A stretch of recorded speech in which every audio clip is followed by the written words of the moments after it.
देखो रिकॉर्डिंग का मैसेज क्या स्क्रीन शेयर है। Yes ma'am.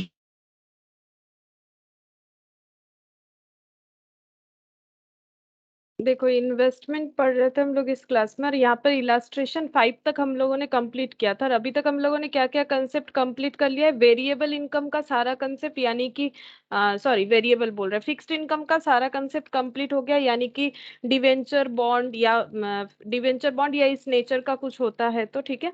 और शेयर्स में इक्विटी शेयर्स का हम लोग इन्वेस्टमेंट पढ़ रहे हैं, जिसमें हम लोगों ने बोनस कवर किया था, राइट शेयर कवर किया था। राइट शेयर क्या होता है? Right share existing share holder को कंपनी पहले ऑफर करती है, जो कि कंसेशनल रेट पे होता है मार्केट से, और कोई भी शेयर होल्डर चाहे तो वो पूरा ले सकता है राइट्स जो उसे मिल रहा है, या फिर अगर उसके लिए पॉसिबल नहीं है तो वो राइट्स जो है वो पूरा या पार्शियली रिनाउंस यानी कि किसी और को सेल कर सकता है, ठीक है।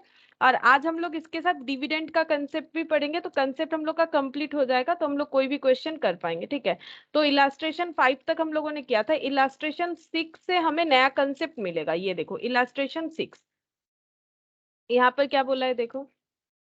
ऑन 1/4/2001 सुंदर had 25,000 equity shares in equity shares of x limited, ठीक है। सुंदर के पास एक्स लिमिटेड का 25,000 शेयर्स है, जिसका बुक वैल्यू है 15 per share, nominal value 10. On 20th June 2001, he purchased another 5,000 shares of the company at 16 per share, और 16 रुपए से खरीदा है फिर से उसी कंपनी का शेयर 5,000 में। The director of x limited announce a bonus and right issue, no dividend was payable on this issues. ये बताएंगे क्यों बोल रहा है डिविडेंड। डिविडेंड का पूरा कंसेप्ट ही बताएंगे, तो ये लाइन का मतलब बताएंगे। The terms of the issues are as follows. ये सब तो हम लोग लास्ट दिन भी पढ़े थे। बोनस कितना रेशियो में दिया जा रहा है? 1:6 का मतलब है 6 शेयर होल्ड करने से एक बोनस शेयर मिलेगा, जो कि फ्री में होता है। इसको रिकॉर्ड करना इसीलिए जरूरी है ताकि हमें नंबर का इंक्रीमेंट पता चले, बाकी इसका वैल्यू कुछ नहीं होता है, ठीक है। राइट बेसिस यानी 7:, मतलब 7 शेयर्स अगर होल्ड कर रहे हैं तो 3 राइट शेयर मिलेगा। ड्यू डेट ऑफ पेमेंट, ठीक है, पेमेंट का ड्यू डेट है 30th September 2001, ठीक है। अच्छा अब देखते हैं यहाँ पर नेक्स्ट क्या बोला है।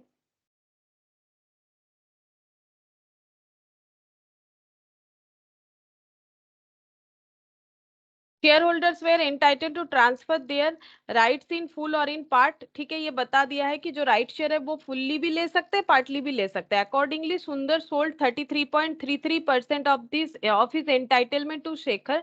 शेखर को 33.33% ऑफ हिज एंटाइटलमेंट, मतलब अपना जो उसका एंटाइटलमेंट जो राइट्स आया उसमें से 33.33% उसने शेखर को सेल कर दिया, कंसिडरेशन ऑफ 2, मतलब वो जो लेटर है, जैसे मैंने कूपन का एग्जांपल दिया था उसी तरह से वो लेटर 2 रुपए में बेच दिया, ठीक है। और शेखर ने इसीलिए लिया क्योंकि उसे वो लेटर खरीदने पे मार्केट से कम में मिल जाएगा।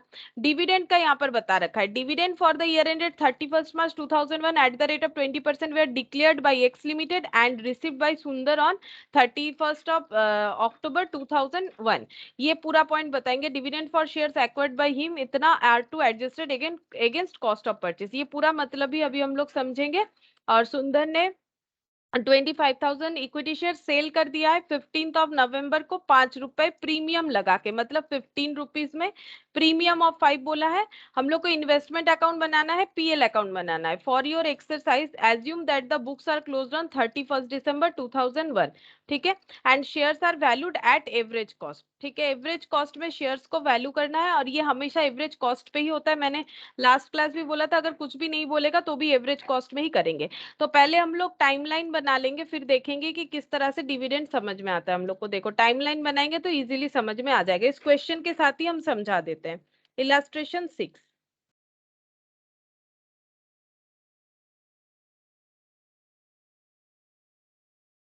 अच्छा यहाँ पर क्या क्या बोला है देखो। यहाँ पर बोल रहा है 1/4/2001 सुंदर हैड, मतलब ओपनिंग बैलेंस है, ठीक है। 1/4/2001 सुंदर के पास ओपनिंग बैलेंस है शेयर का। हैड मतलब है पहले से 25,000, 15 रुपए वाला 25,000 equity share eight the rate of 15 face value eight the rate of 10, ठीक है। 10 रुपीज वाला शेयर जो 15 में उसने खरीदा था, ठीक है। बुक वैल्यू 15 यानी जिस पे रिकॉर्ड कर रहा है बुक वैल्यू 15 रुपीज, 5 रुपए प्रीमियम और 10 रुपए शेयर का वैल्यू।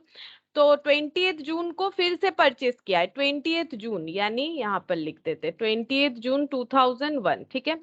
फिर से परचेस किया है 5000 इक्विटी शेयर्स, ये क्वेश्चन में बताया हमें, 5000 इक्विटी शेयर्स परचेस हुआ है 16 वाला, ठीक है। फिर डायरेक्टर ने बोनस और राइट इशू जो है वो बताया है, ठीक है, 16 रुपीज का खरीदा है एट द रेट ऑफ 16। फिर डायरेक्टर ने बोनस और राइट इशू किया है, कोई भी डिविडेंड नहीं मिलेगा बोनस और राइट इशू पे। तो ये रूल्स होता है, ठीक है, ये रूल्स होता है कि नए शेयर्स पे, ठीक है, डिविडेंड कैसे मिलता है। तो देखो डिविडेंड का यहाँ पर कंसेप्ट आ गया। तो डिविडेंड मेनली हम लोगों का दो तरह का होता है, एक होता है फाइनल डिविडेंड, एक होता है इंटरिम डिविडेंड। फाइनल डिविडेंड का मतलब होता है कंपनी जब, ये देखो फाइनल डिविडेंड का मतलब होता है कंपनी जब पूरे साल का प्रॉफिट से डिविडेंड बांटती है, ठीक है, पूरे साल पूरा एक साल में जो भी प्रॉफिट कमाया है उससे जो डिविडेंड डिस्ट्रीब्यूट करती है उसे बोला जाता है फाइनल डिविडेंड, ठीक है। और इंटरिम डिविडेंड मतलब ड्यूरिंग द ईयर, ठीक है। तो डिविडेंड देखो, डिविडेंड मेनली दो तरह का हो जाएगा, डिविडेंड मेनली दो तरह का होता है, एक हो जाता है फाइनल, फिर एक हो जाता है इंटरिम। इंटरिम का मतलब ही पता चल रहा है, ठीक है। जैसे एग्जाम तुम लोग का होता है ना, इन इन मतलब मिडिल में जो एग्जाम होता है जिसको तुम लोग मिड टर्म टेस्ट बोलते हो, ठीक है, लेकिन फाइनल एग्जाम अलग होता है, ठीक है। उसी तरह से फाइनल डिविडेंड होता है interim dividend. Interim dividend during the year कभी भी दे सकते हैं, ठीक है, ड्यूरिंग द ईयर। और ये नॉर्मली क्या होता है, ये एंड ऑफ द ईयर, ये एक्चुअली कौन सा होता है जो तुम लोग लॉ में पढ़ते हो ना, अड्डा, ठीक है, ADDA, जिसमें से एक डी का मतलब क्या होता है, डिक्लेरेशन ऑफ डिविडेंड, वो वाला ये है final dividend, declaration of dividend. End of the year में जब AGM वगैरह होता है वहां पर डिक्लेयर किया जाता है कि इस बार हम लोग प्रॉफिट से कितना डिविडेंड डिस्ट्रीब्यूट करेंगे, तो ये होता है फाइनल ईयर वाला डिविडेंड, ठीक है, फाइनल डिविडेंड। एक होता है interim, during the year company के पास अगर एक्स्ट्रा प्रॉफिट है, एक्स्ट्रा मतलब सरप्लस है, तो कंपनी चाहे तो डिविडेंड डिस्ट्रीब्यूट कर सकती है, इसे बोलते हैं इंटरिम डिविडेंड, ठीक है। अच्छा, अब देखो यहाँ पर फिर क्या बोल रहा है कि कंपनी ने बोनस और राइट इशू दिया है, उसके बाद यहाँ पर एक लाइन ऐड कर दिया, no dividend was payable on this issue, ठीक है। तो डिविडेंड जो है, डिविडेंड कभी भी नहीं दिया जाता है राइट इशू और बोनस इशू पे। तो राइट इशू बोनस इशू पे कभी भी नहीं दिया जाता है। एक्चुअली बात ऐसा नहीं है, बात ऐसा है कि कंपनी कभी भी नए इश्यूज पे जो है बोनस नहीं देगी, सॉरी बोनस बोल रहा है, डिविडेंड नहीं देगी, ठीक है। Dividend will not provided, final dividend, ठीक है, कौन सा dividend, final dividend will not be provided in bonus, not provided to bonus and right shares. Bonus और राइट शेयर्स पे किसी तरह का डिविडेंड नहीं मिलेगा, फाइनल नहीं, कोई भी डिविडेंड, ठीक है। Dividend will not be provided to bonus and right shares only for the particular year in which these are issued, ठीक है। सिर्फ उस ईयर को डिविडेंड नहीं दिया जाएगा कोई भी राइट या बोनस शेयर में जिस साल ये इशू हुए हैं, ठीक है, लेकिन आफ्टर दैट ये होगा, ठीक है। जैसे देखो यहाँ पर बोनस और राइट इशू दिया जा रहा है कौन से ईयर में, 1 अप्रैल से लेके इनका ईयर एंड कब होता है, यहाँ पर बता दिया था, इनका ईयर एंड होता है 31 दिसंबर को, ठीक है, 31 दिसंबर को ईयर एंड होता है। तो 31 दिसंबर यहाँ पर लिख लेते हैं, 31 दिसंबर को इनका ईयर एंड होता है। अब बोल रहा है कि इस साल अगर किसी भी तरह का, तो इनका ईयर कब स्टार्ट होता होगा, ईयर स्टार्ट होता होगा 1 जैन को, 1 जैन 2001 को ईयर स्टार्ट हुआ होगा।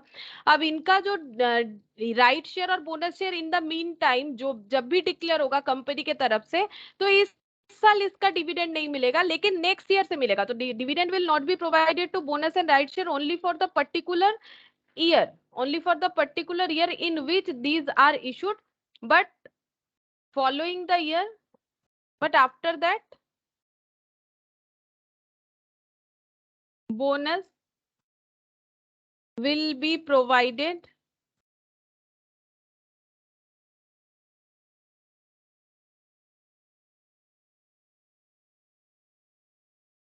on these shares ऑल्सो, ठीक है।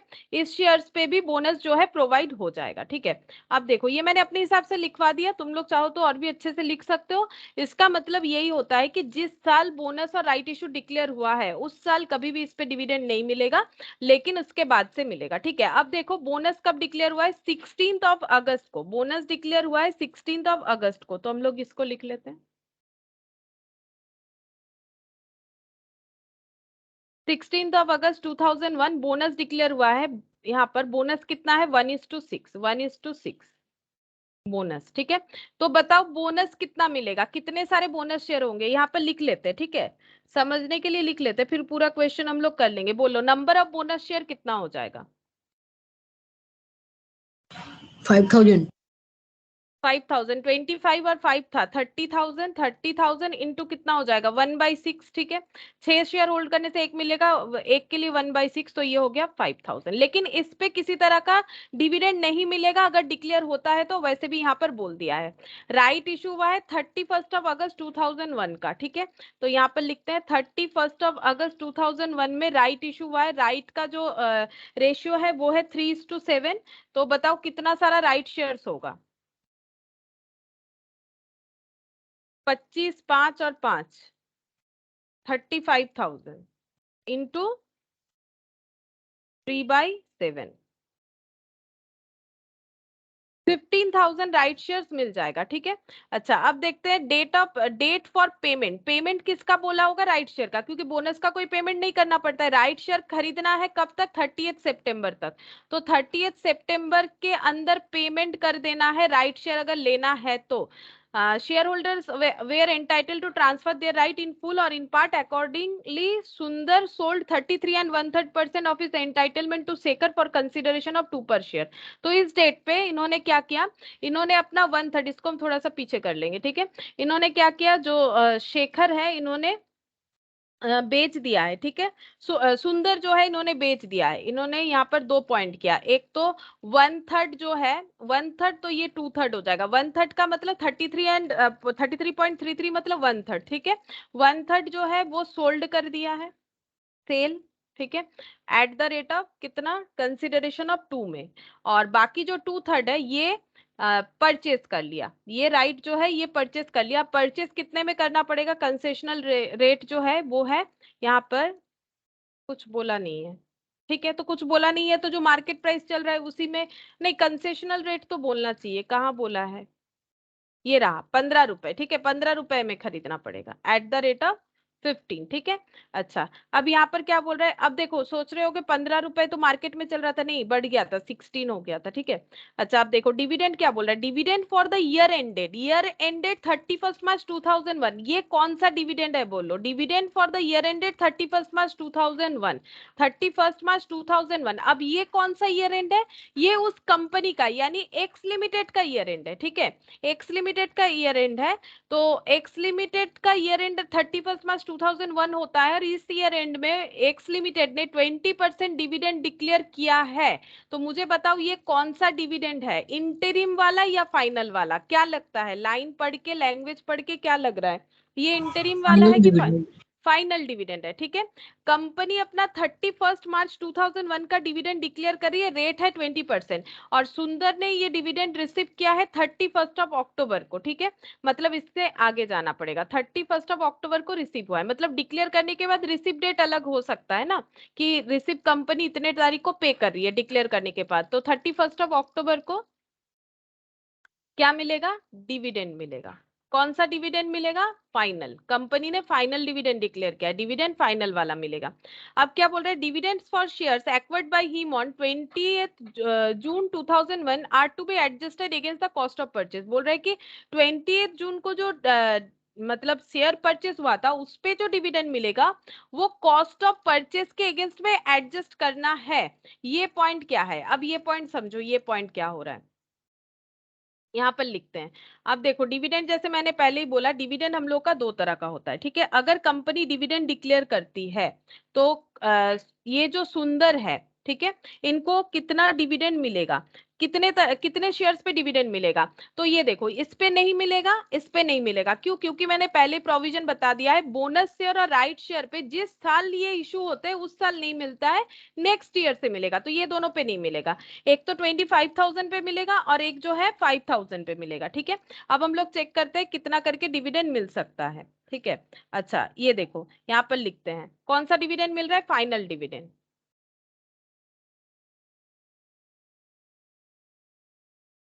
ठीक है, अच्छा रेट क्या है, 20%।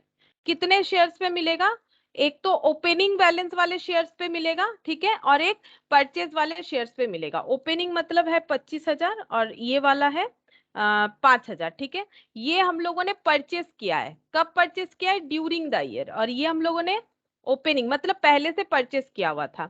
अब हम डिविडेंड का अमाउंट कैलकुलेट करते हैं, अमाउंट ऑफ डिविडेंड। ठीक है, तो डिविडेंड ये नंबर ऑफ शेयर्स है 25,000 इंटू कितना हो जाएगा, 10 रुपीज, क्योंकि कैपिटल पे होता है, फेस वैल्यू पे होता है, इंटू 20%। तो ये कितना हो जाएगा, 20% मतलब 1/5, यानी ये हो जाएगा 50,000। ठीक है, और इस पे चेक करो 5,000 इंटू 10 रुपीज इंटू 20%, तो ये कितना हो जाएगा 10,000। ठीक है, ये हो गया हम लोग का फाइनल डिविडेंड का अमाउंट 10,000, और यहाँ पर हो गया हम लोगों का 50,000। अब मुझे एक चीज बताओ, फिर 25,000 का डिविडेंड, 25,000 शेयर्स पे जो हमें डिविडेंड मिल रहा है, ये शेयर्स हम लोगों ने कब खरीदा था, बताओ, ये शेयर्स हम लोगों ने कब खरीदा था। कंपनी कब का डिविडेंड डिक्लेयर करी है, कंपनी अपना 31 मार्च, ये देखो यहाँ पर, तभी हमें डिविडेंड का कंसेप्ट समझ में आएगा, 31 मार्च 2001। तो वो टाइम पीरियड कब का होता है, यहाँ पर लिखते हैं 31 मार्च 2001 का मतलब ये। ठीक है, इसके आगे का मतलब ये तो हो गया जिसका बुक्स ऑफ अकाउंट्स बना रहे हैं, और कंपनी का ईयर कब स्टार्ट होता है, 1 अप्रैल 2000 का होगा। 1 अप्रैल 2000 से लेके 31 मार्च 2001 तक का जो पीरियड है, ये किसका है, कंपनी का है। कंपनी अपना इस पीरियड का डिविडेंड डिक्लेयर कर रही है। ठीक है, तो ये 25,000 हमारे पास ओपनिंग है, मतलब कंपनी जिस साल का प्रॉफिट से डिविडेंड डिस्ट्रीब्यूट कर रही है, क्या उस साल का प्रॉफिट कमाने में इस शेयर्स कैपिटल का यूज हुआ था, मुझे ये बताओ। मेरा क्वेश्चन एक बार समझने का कोशिश करो। हम ये बोल रहे हैं कि कंपनी का ईयर एंड अगर 31 मार्च को होता है, मतलब कंपनी का क्या ईयर एंड चल रहा है, कंपनी का अप्रैल टू मार्च चल रहा है। ठीक है, तो कंपनी का ईयर एंड 31 मार्च 2001, यानी 1 अप्रैल 2000 में इनका ईयर स्टार्ट हुआ है, ऐसा हम लोग मान सकते हैं। ठीक है, एक साल, तो कंपनी का ये हो गया। ठीक है, कंपनी का ये ईयर एंड हो गया। अब कंपनी इस टाइम पीरियड का डिविडेंड डिस्ट्रीब्यूट कर रही है, उसको डिक्लेयर करके डिविडेंड यहाँ पर पे कर रही है। ठीक है, अक्टूबर में डिक्लेयर हो गया है, अब यहाँ पर पे कर रही है। अब मुझे ये बताओ, कंपनी जो प्रॉफिट होता है उसी से डिविडेंड पे करती है। डिविडेंड कहाँ से पे करती है, प्रॉफिट से पे करती है। तो इस साल में जो भी प्रॉफिट कमाया है उसी से डिविडेंड पे किया जाएगा। तो प्रॉफिट कमाने के लिए क्या लगता है, कैपिटल लगता है। कैपिटल कंपनी कहाँ से जनरेट करती है, इक्विटी शेयर इशू करके, प्रेफरेंस। अभी हम लोग इक्विटी का पढ़ रहे हैं, तो मुझे बताओ, ये भी शेयर हम लोगों ने इस कंपनी का खरीदा है, ये भी खरीदा है, इसमें से कौन सा ऐसा शेयर कैपिटल है जिसको यूज कर किया गया था इस साल का प्रॉफिट को अर्न करने के लिए। मुझे एक चीज बताओ, क्या दोनों ही यूज किया गया था या फिर ये वाला, क्या लगता है, ये पच्चीस इसमें हजार दोनों। दोनों ही यूज किया गया था। ठीक है, ये दोनों ही यूज किया गया था, करेक्ट बात है कि ये दोनों ही यूज किया गया था। लेकिन मुझे ये बताओ, ये हम लोगों के पास पहले से था ये शेयर। ठीक है, तो हम लोग इस शेयर्स के ओनर हुए। ठीक है, ओरिजिनली इस शेयर के ओनर हुए, लेकिन ये तो हम लोगों ने इन द मीन टाइम खरीदा है। ये हमारे पास तब था क्या, जब कंपनी इस साल का जो प्रॉफिट डिस्ट्रीब्यूट कर रही है, तो इस साल का प्रॉफिट के लिए कंपनी ने जो शेयर कैपिटल को यूज किया था, उस शेयर कैपिटल में ये शेयर कैपिटल का ओनर क्या हम लोग तब थे। मुझे एक चीज लॉजिकली बताओ, क्या हम नो। लोग थे, नहीं थे, कोई और जरूर था, क्योंकि कंपनी ये फ्रेश इशू नहीं की है, ये फ्रेश इशू नहीं है कंपनी के तरफ से। ठीक है, ये हम लोगों ने किसी किसी ने सेल कर दिया होगा, हम लोगों ने बाई कर लिया है ना।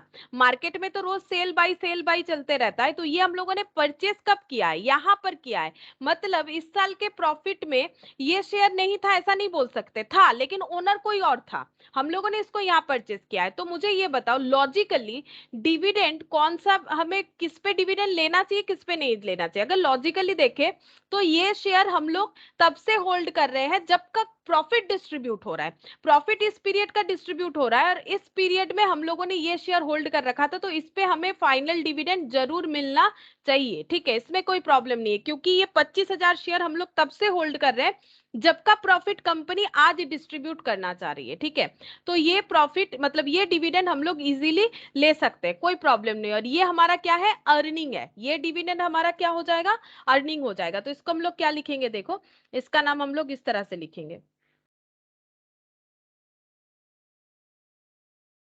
ये देखो प्री एक्विजिशन और पोस्ट एक्विजिशन होता है। ठीक है, तो इसको हम लोग लिखेंगे प्री एक्विजिशन डिविडेंड। ये देखो, एक सेकेंड रुको, लैंग्वेज क्या लिखवा है इसका, इधर लिखते हैं। ये जो डिविडेंड हुआ 50,000, ठीक है, इसको हम लोग क्या बोलेंगे, 50,000 वाला जो हुआ इसको हम लोग बोलेंगे प्री एक्विजिशन डिविडेंड। ठीक है, प्री एक्विजिशन डिविडेंड। और ये क्या हो गया, ये हमारा रेवेन्यू इनकम। ठीक है, ये हमारा रेवेन्यू इनकम, तो ये कहा जाएगा, ये हो जाता है ट्रांसफर टू पीएल। ठीक है, ये रेवेन्यू इनकम है, ये ट्रांसफर टू पीएल हो जाएगा। रेवेन्यू इनकम वही होता है जो हम लोग का खुद का अर्निंग होता है ना, रेवेन्यू इनकम वही होता है जो हम लोग का खुद का अर्निंग होता है। तो ये हम लोग का रेवेन्यू इनकम हो गया। अच्छा, अब ये वाला फिर क्या होगा, ये जो 5,000 है ये हम लोगों ने ड्यूरिंग इसके बाद खरीदा है। ठीक है, ये हम लोगों ने किसी और से 28 जून को खरीदा है। तो मुझे ये चीज बताओ, एक्चुअली इसका डिविडेंड किसको मिलना चाहिए था, क्योंकि कंपनी तो डिविडेंड यहाँ का डिक्लेयर कर रही है और यहाँ पर ये शेयर कंपनी का होल्डिंग था, मतलब कोई ना कोई होल्डर था, अभी हम लोगों ने खरीदा है। लेकिन हम ये कंपनी जब का प्रॉफिट डिस्ट्रीब्यूट कर रही है तब ये कैपिटल, शेयर कैपिटल, मतलब ये 5,000 शेयर का ओनर कोई और था। ठीक है, हम लोग तो यहाँ पर खरीद रहे हैं, मतलब इस डेट के पहले तक कोई और ही ओनर था। तो क्या उसे प्रॉफिट नहीं मिलना चाहिए, मुझे एक चीज बताओ, क्या डिविडेंड उसे मिलना चाहिए या हमें मिलना चाहिए। हम लोगों ने यहाँ खरीदा है, ठीक है, हम लोगों ने पैसा देके ही खरीदा है, लेकिन कंपनी कब का डिविडेंड डिस्ट्रीब्यूट करी, इस पीरियड का। इस पीरियड में ये 5,000 शेयर किसी और के पास था। ठीक है, अप टू यहां तक किसी और के पास था, लेकिन एक बार अगर हम लोग देखें, जब का फाइनल डिविडेंड, जब का प्रॉफिट बांटा जा रहा है, तब उस प्रॉफिट अर्निंग में ये 5,000 शेयर्स का कंट्रीब्यूशन, ये मिस्टर, ये क्या नाम है, सुंदर है या फिर कुछ और है, इन यहाँ पर देखो सुंदर, हाँ, तो सुंदर होल्डर नहीं था। यहाँ पर कौन होल्डर है, यहाँ पर होल्डर है सुंदर। ठीक है, लेकिन कंपनी जिस पीरियड का प्रॉफिट बांट रही है वहां पर इस 5,000 शेयर्स का होल्डर सुंदर नहीं था, कोई और था, कोई और था। ठीक है, तो अभी मुझे ये बताओ कि अगर कंपनी डिविडेंड बांट रही है तो लॉजिकली इसका डिविडेंड किसको मिलना चाहिए, कंपनी इस पीरियड का बांट रही है, इस पीरियड का तो नहीं बांट रही है, हम लोग खरीदने के बाद बांट रही है जरूर, लेकिन कौन से पीरियड का बांट रही है वो हमें देखना चाहिए। तो कंपनी इस पीरियड का बांट रही है, तो लॉजिकली क्या सुंदर को मिलना चाहिए, बताओ क्या सुंदर को लॉजिकली मिलना चाहिए। No, ma'am. नहीं, लेकिन कंपनी क्या देखती है, कंपनी देखती है मैंने तो फ्रेश इशू नहीं किया है, फ्रेश इशू करेंगे तो हम तो उस साल बोनस देंगे नहीं। ठीक है, सॉरी, हम तो उस साल डिविडेंड देंगे नहीं, फाइनल डिविडेंड। ठीक है, तो कंपनी बोल रही है मेरा ये 5,000 शेयर मैंने तो सुंदर को इशू नहीं किया है, सुंदर किसी ने, सुंदर किसी से मार्केट में खरीद लिया है जिसने सेल किया था। हम अगर डिविडेंड डिक्लेयर कर रहे हैं इस पीरियड का, तो इस पीरियड का जितना भी शेयर होल्डिंग था सभी शेयर होल्डर को डिविडेंड मिलेगा। अब इस in the mean time holder बदल गए, उससे मुझे कोई लेना देना नहीं है। ठीक है, कंपनी बोलेगा कि इससे मुझे कोई लेना देना नहीं है कि होल्डर बदल गया, मेरे यहाँ पर टोटल जितना शेयर होल्डर था, जितना शेयर्स है, नंबर ऑफ इक्विटी शेयर देखेंगे हम। ठीक है, एक्चुअली जब शेयर डिक्लेयर होता है, डिविडेंड डिक्लेयर होता है, शेयर नहीं, डिविडेंड डिक्लेयर होता है, तब एक पर्टिकुलर डेट पे लिस्ट ऑफ शेयर होल्डर को देखा जाता है कि कौन कौन शेयर होल्डर है। ठीक है, उनको बांट दिया जाता है। तो कंपनी जब चेक करेगी तो कंपनी देखेगी इस 5,000 शेयर का शेयर होल्डर सुंदर है, क्योंकि इन द मीन टाइम ये शेयर होल्डर जो भी था इसने जब बेच दिया, इसका नाम कैंसिल होकर इसका नाम चला गया। ठीक है, तो इसका मतलब कंपनी जब अपना लिस्ट ढूंढेगी तो उसमें सुंदर का ही नाम दिखेगा, तो कंपनी सुंदर को भी इस डिविडेंड, इस शेयर्स पे डिविडेंड दे देगी। ठीक है, क्योंकि कंपनी देखेगी कितने सारे इक्विटी शेयर है और कौन होल्डर है, कौन से डेट पे? जिस दिन डिविडेंड दिया जाएगा, और जिस दिन डिविडेंड दिया जाएगा अगर सुंदर होल्डर है तो उसको मिल जाएगा, ठीक है।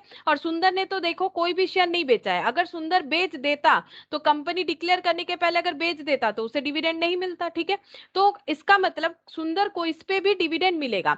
लेकिन सोचो एक बात, जिसने सुंदर को ये शेयर्स बेचा होगा उसे पता है कि अगर हम नहीं बेचेंगे तो मुझे ही क्या मिल जाएगा? डिविडेंड मिल जाएगा। जैसे हम लोग डिवेंचर का देखे थे इंटरेस्ट के केस में, ठीक है, एक्स इंटरेस्ट और कम इंटरेस्ट।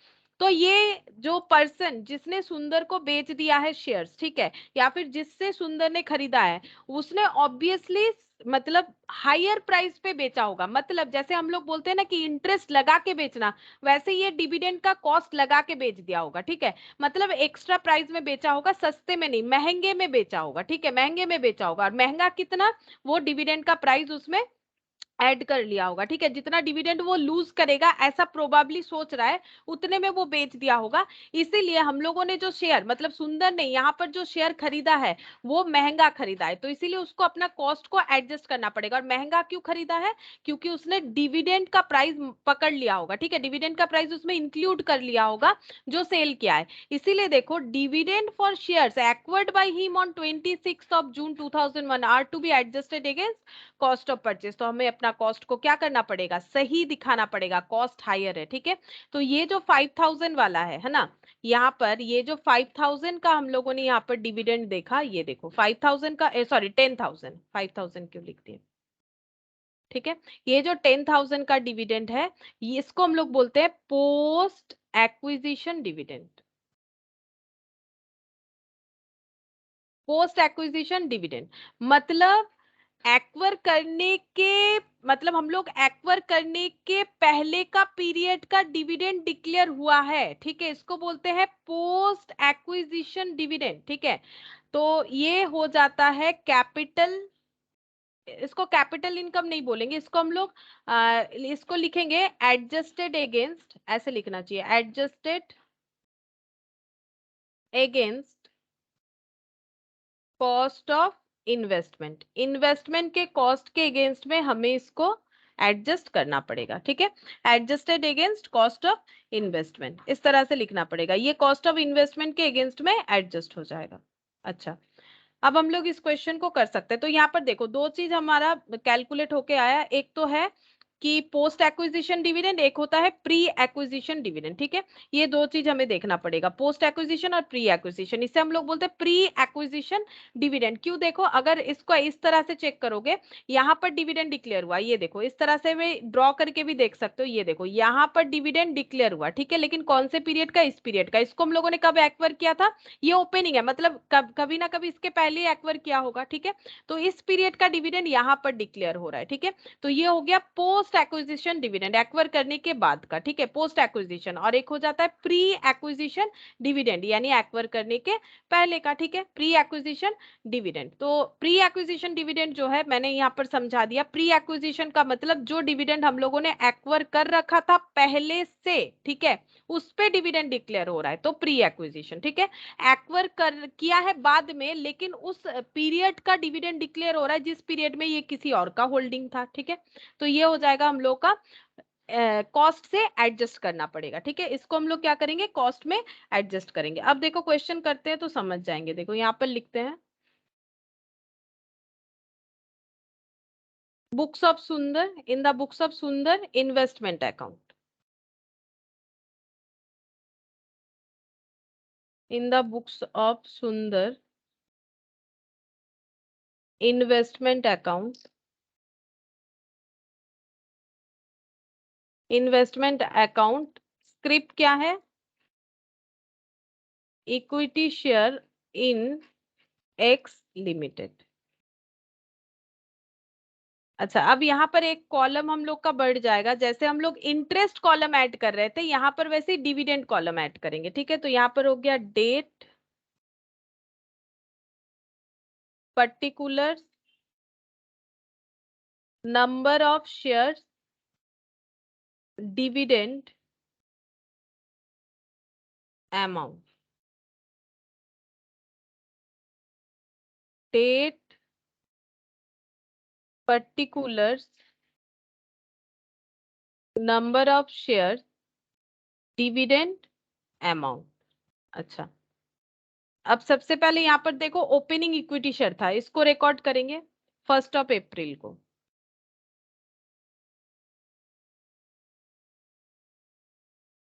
टू बैलेंस बीडी कितना था, 25,000 शेयर्स था। ठीक है, अभी तो डिविडेंड कुछ डिक्लेयर नहीं हुआ है और इसका वैल्यू था 15 रुपीज करके, तो 25 × 15, तो 25 और 15 कितना होता है, 375, मतलब 3,75,000। उसके बाद फिर से परचेज हुआ है 28 जून को, टू बैंक, कितना, 5,000, 16 रुपीज करके, तो ये हो जाएगा 80,000। ठीक है, अच्छा इसके बाद बोनस डिक्लेयर हुआ है, तो बोनस डिक्लेयर हुआ है 16 अगस्त को, ये देखो 16 अगस्त को बोनस डिक्लेयर हुआ है, कितना, 5,000 बोनस मिलेगा, तो टू बोनस बोल के लिख देते हैं, टू बोनस इशू,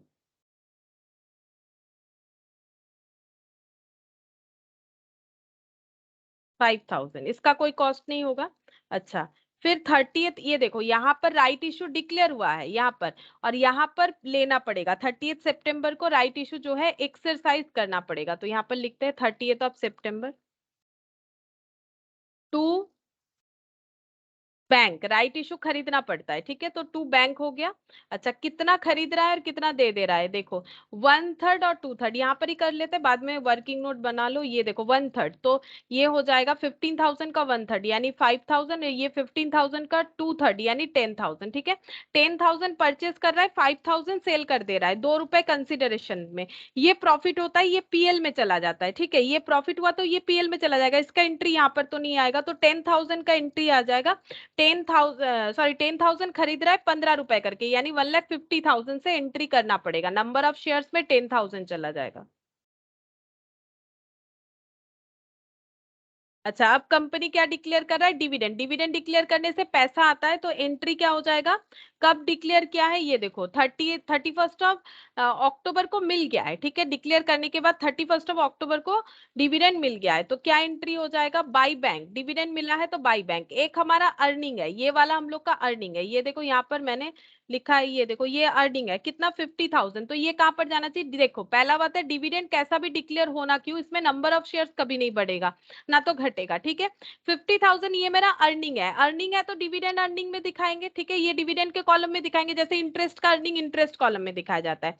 और ये जो है 10,000, ये हमारे कॉस्ट को एडजस्ट करेगा, क्योंकि ये हम लोगों ने उस पीरियड में होल्ड नहीं किया था जिस पीरियड का ये डिविडेंड डिक्लेयर हो रहा है। इसका मतलब हम लोगों ने जिससे खरीदा था उसने एक्स्ट्रा पैसा लगा के हमें बेचा है, तो अब वो एक्स्ट्रा पैसे का कॉस्ट हम लोग कॉस्ट के साथ उसको एडजस्ट करेंगे, कि हम लोग ज्यादा महंगा, मतलब ज्यादा पैसा देके खरीदे थे, महंगा खरीदे थे, तो हम लोग उस कॉस्ट को एडजस्ट कर लेंगे जितना महंगा खरीदे थे। ठीक है, तो ये कितना है, कॉस्ट में कितना एडजस्ट हो जाएगा, 10,000, इसीलिए डिविडेंड कॉलम की जगह अमाउंट कॉलम में गया। ठीक है, अच्छा अब देखो यहाँ पर और एक पॉइंट बोला था कि 15 नवंबर में 25,000 इक्विटी शेयर बेच दिया गया है, तो 15 नवंबर टाइमलाइन में वो मैंने नहीं बनाया है, बना लेते हैं।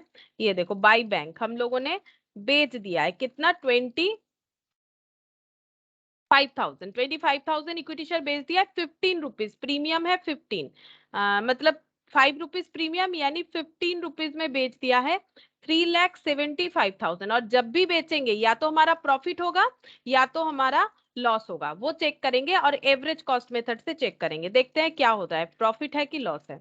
यहाँ पर लिख लेते हैं 31 नवंबर sale 25,000 at the rate of 15। अच्छा, प्रॉफिट है कि लॉस है हम लोग चेक करते हैं, यहाँ पर देख लेते हैं। ठीक है, अच्छा अब देखो प्रॉफिट है कि लॉस, उसके लिए देखो सेल प्राइस हमें पता है, हमें कॉस्ट प्राइस पता करना पड़ेगा, क्योंकि एवरेज करना है तो कॉस्ट ऑफ सेल्स कैलकुलेट करेंगे। ठीक है, कॉस्ट ऑफ सेल्स कैसे होगा, देखो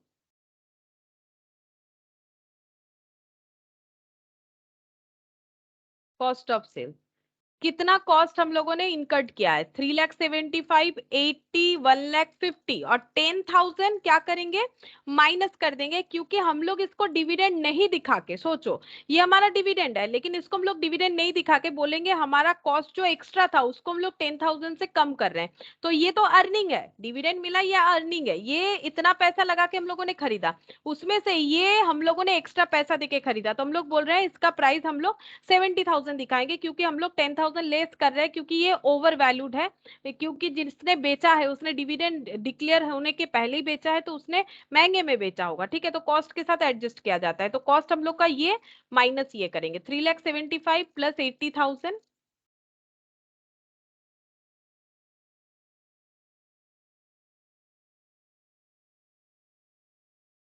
plus 1,50,000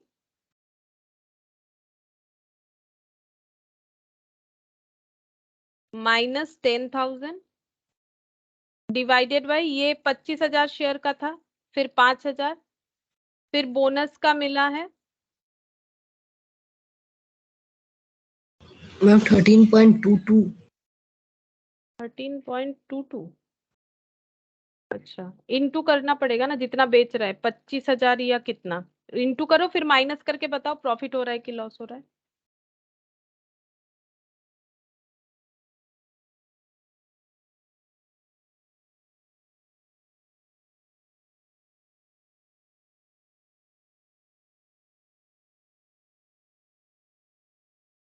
plus 1,50,000 minus 10,000 ma'am 5,90,000 profit हो रहा है कितना 44,444। 44,444, हाँ सही बात, 5, 10, 15, 40,000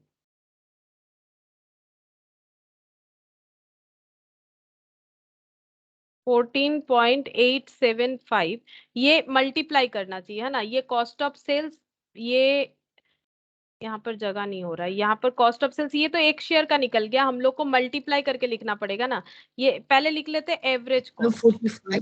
45,000 होगा ना नीचे में। ओ 5, 10, 15, 15, मैंने कुछ नहीं लिखा क्या, मैम 25,000, 5, ये ओ एक 10,000 नहीं लिखा ना, यस मैम 10,000, तो 5, 10, 15, 40, तो फिर ये तो ज्यादा हो जाएगा। मैम 5,000 दो बार है और एक बार है 10,000। ओ अच्छा अच्छा, ठीक है ठीक है, ये 5,000 मैंने 2 बार लिख लिया, अच्छा ठीक है, अब 5,000, 5,000, 10, 10, 20, 20 और ये 45,000, अच्छा ये फिर वैल्यू चेंज हो जाएगा, ठीक है, एवरेज कॉस्ट आ जाएगा, हम लोग इसको एक काम करते हैं, कॉस्ट ऑफ सेल्स ही लिख लेते हैं, कॉस्ट ऑफ सेल्स, और यहाँ पर हम मल्टीप्लाई कर देते हैं, मल्टीप्लाई 25,000 जो बेच दिया है, ठीक है, इंटू 25,000 करेंगे तो हमें वैल्यू मिल जाएगा, तो 5,95,000 इंटू 25,000 डिवाइडेड बाई 45,000, ठीक है, तो ये आ जाता है 3,30,555, ऐसे आ रहा है, यस मैम अच्छा तो ये हो गया 3,30,500 और बेचा है 3,75,000, तो प्रॉफिट होगा minus 3,75,000, profit on sale minus 3,75,000, 44,444 मतलब 44,444, ठीक है, ये रिकॉर्ड कर लेते हैं, अच्छा 2 PL 15 नवंबर को होगा 2 PL, तो PL अमाउंट कॉलम में आ गया 44,444 हो गया, बस इसको अब हम लोग क्लोज करेंगे, अच्छा क्योंकि इनका ईयर एंड होता है 31 दिसंबर, देखो यहाँ पर बोला था कि ईयर एंड करना है 31 दिसंबर, you for your exercise assume that the books are closed on 31 दिसंबर, तो हम लोग भी यहाँ पर 31 दिसंबर 2001 लिखेंगे, बाई बैलेंस सीडी कितना बचेगा? 45,000 था, उसमें से अगर 25,000 चला जाएगा तो 20,000 शेयर्स बचेगा, ठीक है। अच्छा, अब 20,000 शेयर्स बच गया। अब देखो इसको क्लोज कैसे करेंगे? यहाँ पर हम लोग का 45,000 टोटल नंबर ऑफ शेयर्स, यहाँ पर भी 45,000, ठीक है। अब डिविडेंड का कंसेप्ट समझो। डिविडेंड हम लोग सिर्फ अर्निंग दिखा रहे 50,000, तो पीएल में कितना जाएगा?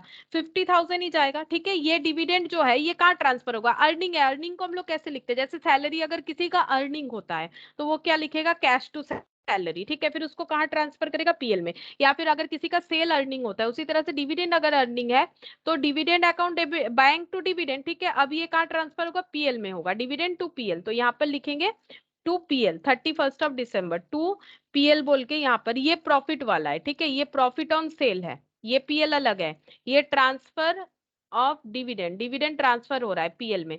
कितना हो जाएगा? 50,000, ठीक है। ये 50,000 ही सिर्फ हम लोगों का पीएल में ट्रांसफर हो जाएगा। बाकी इसका चेक करते हैं ये क्या आएगा। ये हम लोग का यहाँ पर 50,000 लिख लेते हैं। बैलेंस 20,000 का कॉस्ट पता करना पड़ेगा। तो 20,000 का कॉस्ट कितना होगा? 5,95,000 डिवाइडेड बाई 45 इंटू 20। 25 की जगह इंटू 20 कर लो, पता चल जाएगा। बाकी यहाँ पर देखो और कोई है नहीं वैल्यू, तो अगर इसको बैलेंस भी करोगे तो भी सेम आंसर आएगा, उसमें कोई प्रॉब्लम नहीं है। लेकिन रूल्स क्या है? रूल्स हमें एवरेज करके ही कैलकुलेट करना पड़ेगा। 5,95,000 डिवाइडेड बाई 45 इंटू 20,000, 2,64,044, ठीक है। ऐसे हो जाएगा 2,64,444। तो बैलेंस करने से भी आ जाता, लेकिन बैलेंस नहीं करेंगे हम लोग, अपना जो रूल्स है उसी को फॉलो करेंगे ताकि गलत ना हो, ठीक है। अब दोनों साइड का टोटल कितना हो जाएगा? ये अमाउंट प्लस ये हो गया 3,85,000। चेक कर लेते कितना होगा। दोनों साइड उतना ही आएगा, 649,444। 649,444, इधर भी इतना ही आना चाहिए, 444। कितना आ रहा है क्या? 3,75,000 प्लस 80, चेक कर लेते हैं। Yes plus, ma'am. अच्छा ठीक है, तब 44 5 बार 6,49,444, ठीक है। अच्छा, अब नेक्स्ट क्वेश्चन देखते हैं। देखो ये वाला हो गया हम लोग का। अच्छा, यहाँ पीएल भी बनाने बोला था, ठीक है। तो पीएल बन जाएगा, प्रॉब्लम नहीं है। यहाँ पर पीएल बनाने बोला था। पीएल में क्या होगा? पीएल में क्या क्या जाएगा ये हम लोग दिखा देते हैं। ये देखो यहाँ पर कर लेते हैं, छोटा सा ही बनेगा ये। यहाँ पर टी शेप में ही बना लेते हैं एक बार, ठीक है। एक्सट्रैक्ट है, टी शेप में ही बना लेते हैं। तो पीएल में क्या क्या जाएगा? एक तो ये वाला पीएल में जाएगा, यहाँ पर क्रॉस पोस्टिंग करते हैं ना, ये देखो 2PL एक हो जाएगा by investment, by cell of investment और बाई डिविडेंड ट्रांसफर, है ना। देखो कैसे लिखा हुआ है, एक बार देख लेते हैं जस्ट। ये देखो बाई प्रॉफिट ट्रांसफर और बाई सेल ऑफ राइट, ठीक है। तो by cell of right, right share को सेल करके भी तो आया है ना, ₹2 करके। ये वाला 5,000 इंटू 2 कितना हो जाएगा? 10,000, ठीक है। 10,000 हो जाएगा, 5,000 इंटू 2 10,000, ये सेल ऑफ राइट्स, ठीक है। By cell of share, share cell करके आया है 44,444। देखो 44,444 प्रॉफिट ट्रांसफर, ये हो गया cell of share profit transfer. ये प्रॉफिट ट्रांसफर कर दिए हम लोग, ठीक है। और एक हो जाएगा बाई डिविडेंड। इसको कैसे लिखना चाहिए हम लोग को? बाई डिविडेंड, ठीक है। डिविडेंड ही लिखना पड़ेगा, बाई डिविडेंड। तो यहाँ पर कितना हो जाएगा? 50,000। 50,000 का डिविडेंड यहाँ चला जाएगा। ये एक्सट्रैक्ट है क्योंकि पूरा चीज नहीं है। टू बैलेंस सीडी कर दिया इन लोगों ने। एक्सट्रैक्ट है तो बैलेंस नहीं करना चाहिए, फिर भी कर दिया है तो कर सकते हो। बट एक्सट्रैक्ट में क्या होता है, और भी बहुत सारी चीज आ सकते हैं, लेकिन ये सब मिला के इतना आ रहा है 1,04,044। ऐसे 1,04,444।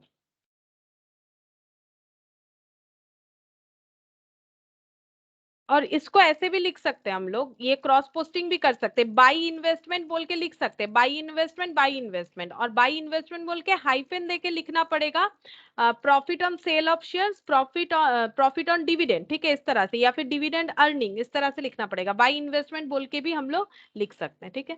तो ये हो गया क्वेश्चन नंबर 6। अच्छा, अब 7 नंबर देखते हैं। देखो क्या बोला है 7th नंबर क्वेश्चन में। यहाँ पर बोल रहा है कि on 1st of Jan 2001 Singh had 20,000 equity share in X limited, nominal value of share was 10 each but their book value was 16 per share. On 1st June 2001 Singh purchased 5,000 more equity share in the company at a premium of 4 per share. तो लगभग पहले question के तरह ही है। देखो 10 रुपए वहां भी नॉमिनल वैल्यू था, 15 रुपए था पहले, ठीक है, ये पहले 16 है फिर 14 हुआ है, ठीक है, 4 रुपए प्रीमियम, 10 और 4 14। 30th June 2001, the director of X Limited announced a bonus and right issue. Bonus was declared at the rate of equity shares for every 5 shares held, and these shares were received on 2nd of August. तो पहले इसका timeline बना लेते हैं, जितना तक अभी हम लोगों ने पढ़ा है इसका टाइमलाइन बना लेते हैं। तो 1st Jan 2001 ओपनिंग शेयर, ठीक है, ओपनिंग शेयर कितना है 20,000 10 रुपीज करके, 20,000, ठीक है, eight the rate of 16, face value 10। अच्छा, इसके बाद यहाँ पर 1 जून को फिर से परचेस किया गया है, 1 जून को फिर से परचेस किया गया है 5,000 share eight the rate of 14 करके, क्योंकि 4 रुपए प्रीमियम पे खरीदा गया है। 30th June 2001 the director of x limited, 30th जून को डायरेक्टर्स ऑफ एक्स लिमिटेड, जिस कंपनी का शेयर हेल्ड हो रहा है, इन्होंने बोनस और राइट इशू डिक्लेयर किया है। बोनस डिक्लेयर हुआ है rate of 1 equity share for every 5 shares held. Bonus 1:5 के रेशियो पे होल्ड डिक्लेयर किया गया है, and this shares way received on 2nd of August, ठीक है, और 2nd of August को क्या मिलेगा, बोनस रिसीव होगा, ये डिक्लेयर हुआ है, बोनस रिसीव होगा। अच्छा, फिर उसके बाद the terms of the right issue where right shares to be issued to the existing share holder on 10th August, 10th अगस्त को इशू कर दिया जाएगा राइट शेयर, ठीक है, राइट शेयर इशूड इस दिन इशू कर दिया जाएगा फाइनली। और कितना राइट शेयर का क्या है, bonus was declare at the rate of 1 equity share for every 5 share held and this shares were received. अच्छा, राइट का भी कुछ नहीं दिख रहा है मुझे। Right issue would be entitle the holders to subscribe to additional equity share in the company at the rate of 1 shares per every share every 3 held at 15 per share, the whole sum being payable on 30th September। अच्छा, right share का ratio क्या है, 1 share पर 3 shares held, तो right का है 1:3, ठीक है। राइट शेयर यहाँ पर इशू किया जाएगा, और राइट शेयर्स का पेमेंट कब करना है, 15 रुपीज करके 30th September के अंदर पेमेंट करना है, 30th September के अंदर पेमेंट ऑफ राइट शेयर, ठीक है, payment for right share, right share का पेमेंट करना है एट द रेट ऑफ 15 करके, ठीक है। अच्छा, existing share holder where entitle to transfer their rights to outsider either Holi और इन पार्ट, ये नहीं भी बताएगा तो ये एप्लीकेबल होता ही है।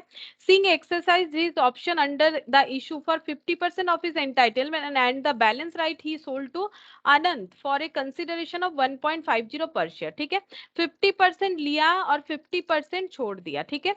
तो यहाँ पर राइट शेयर जब इशू हुआ तो उसने क्या किया, 50% सेल कर दिया है एट द रेट ऑफ 1.50 और 50% परचेज कर लिया है, तो एट द रेट ऑफ 15 करके परचेज करना पड़ेगा, ठीक है। अच्छा, उसके बाद dividend for the year ended 31st March 2001 at the rate of 15% where declared by the company and received by Singh on 20th October 2001। 20th October 2001 में, यहाँ पर लिखते हैं 20th October 2001 में डिविडेंड डिविडेंड रिसीव्ड फॉर कौन से पीरियड का और कितने रेट पे, 15%, और पीरियड है 31st मार्च का।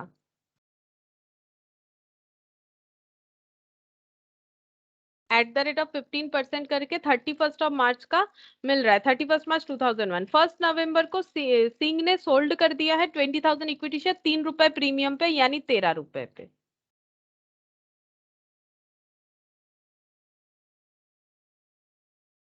सेल 20,000 shares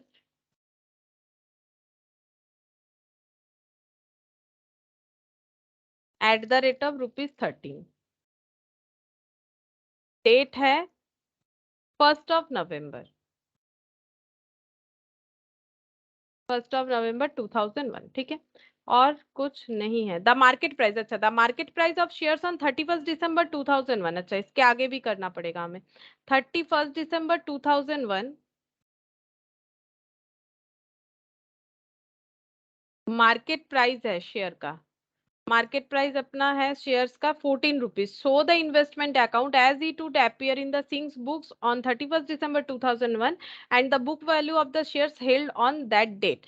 तो बोल रहा है कि यहाँ पर हमें क्या करना है, मार्केट प्राइस 14 बता दिया है, हमें इन्वेस्टमेंट अकाउंट बना के देना है सिंह के बुक में, जो कि क्लोज होता है 31 दिसंबर को, और value of the shares held on that date, इसका मतलब है क्लोजिंग में जो बैलेंस रह जाएगा शेयर का उसका वैल्यू क्या है, ठीक है। तो देखो, investment account in the books of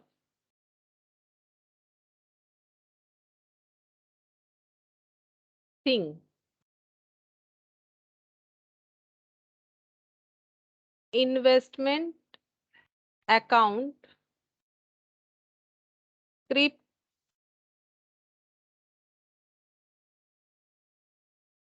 equity share in X Limited, equity shares in X Limited।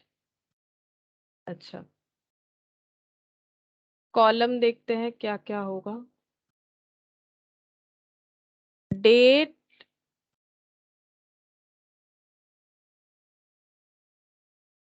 particulars, number of shares, dividend. Dividend होगा क्वेश्चन में तो हम लोग डिविडेंड कॉलम बनाएंगे, अगर नहीं होगा तो नहीं बनाएंगे, ठीक है। Date, particular, number of shares, dividend और अमाउंट। अच्छा, यहाँ पर सबसे पहले opening balance 1/1/2001 to balance BD 20,000 share 16 rupees करके 3,20,000, ठीक है। अच्छा, इसके बाद परचेज 5,000 14 रुपीज करके टू बैंक 5,000 14 रुपीज यानी 70,000, ठीक है। ये 1/6/2001 का बात है। अच्छा, इसके बाद 30 जून को बोनस डिक्लेयर हुआ, ठीक है, लेकिन बोनस रिसिप्ट 2 अगस्त को हुआ है, तो बोनस का एंट्री 2 अगस्त का करेंगे। राइट शेयर का जिस दिन पेमेंट करेंगे तब का एंट्री करेंगे, क्योंकि सिंह अपने बुक्स में एंट्री करा है, तो सिंह को जिस दिन बोनस रिसीव होगा वो उसी दिन का एंट्री करेगा। तो नंबर ऑफ बोनस शेयर कितना होगा यहाँ पर ही देख लेते हैं, बाद में वर्किंग नोट बना लोगे, ठीक है। डिटेल्स में वर्किंग नोट बनाना चाहिए, टाइमलाइन बना के इसके नीचे वर्किंग नोट का जगह रख सकते हैं। हम यहाँ पर ही अभी करके दिखा देते, क्योंकि बहुत सारा क्वेश्चन है, टाइम लग जाएगा, ठीक है, पूरा कंप्लीट भी तो करना है। तो कितना सारा शेयर्स हो जाएगा डिविडेंड का बताओ, सॉरी बोनस का कितना सारा शेयर हो जाएगा?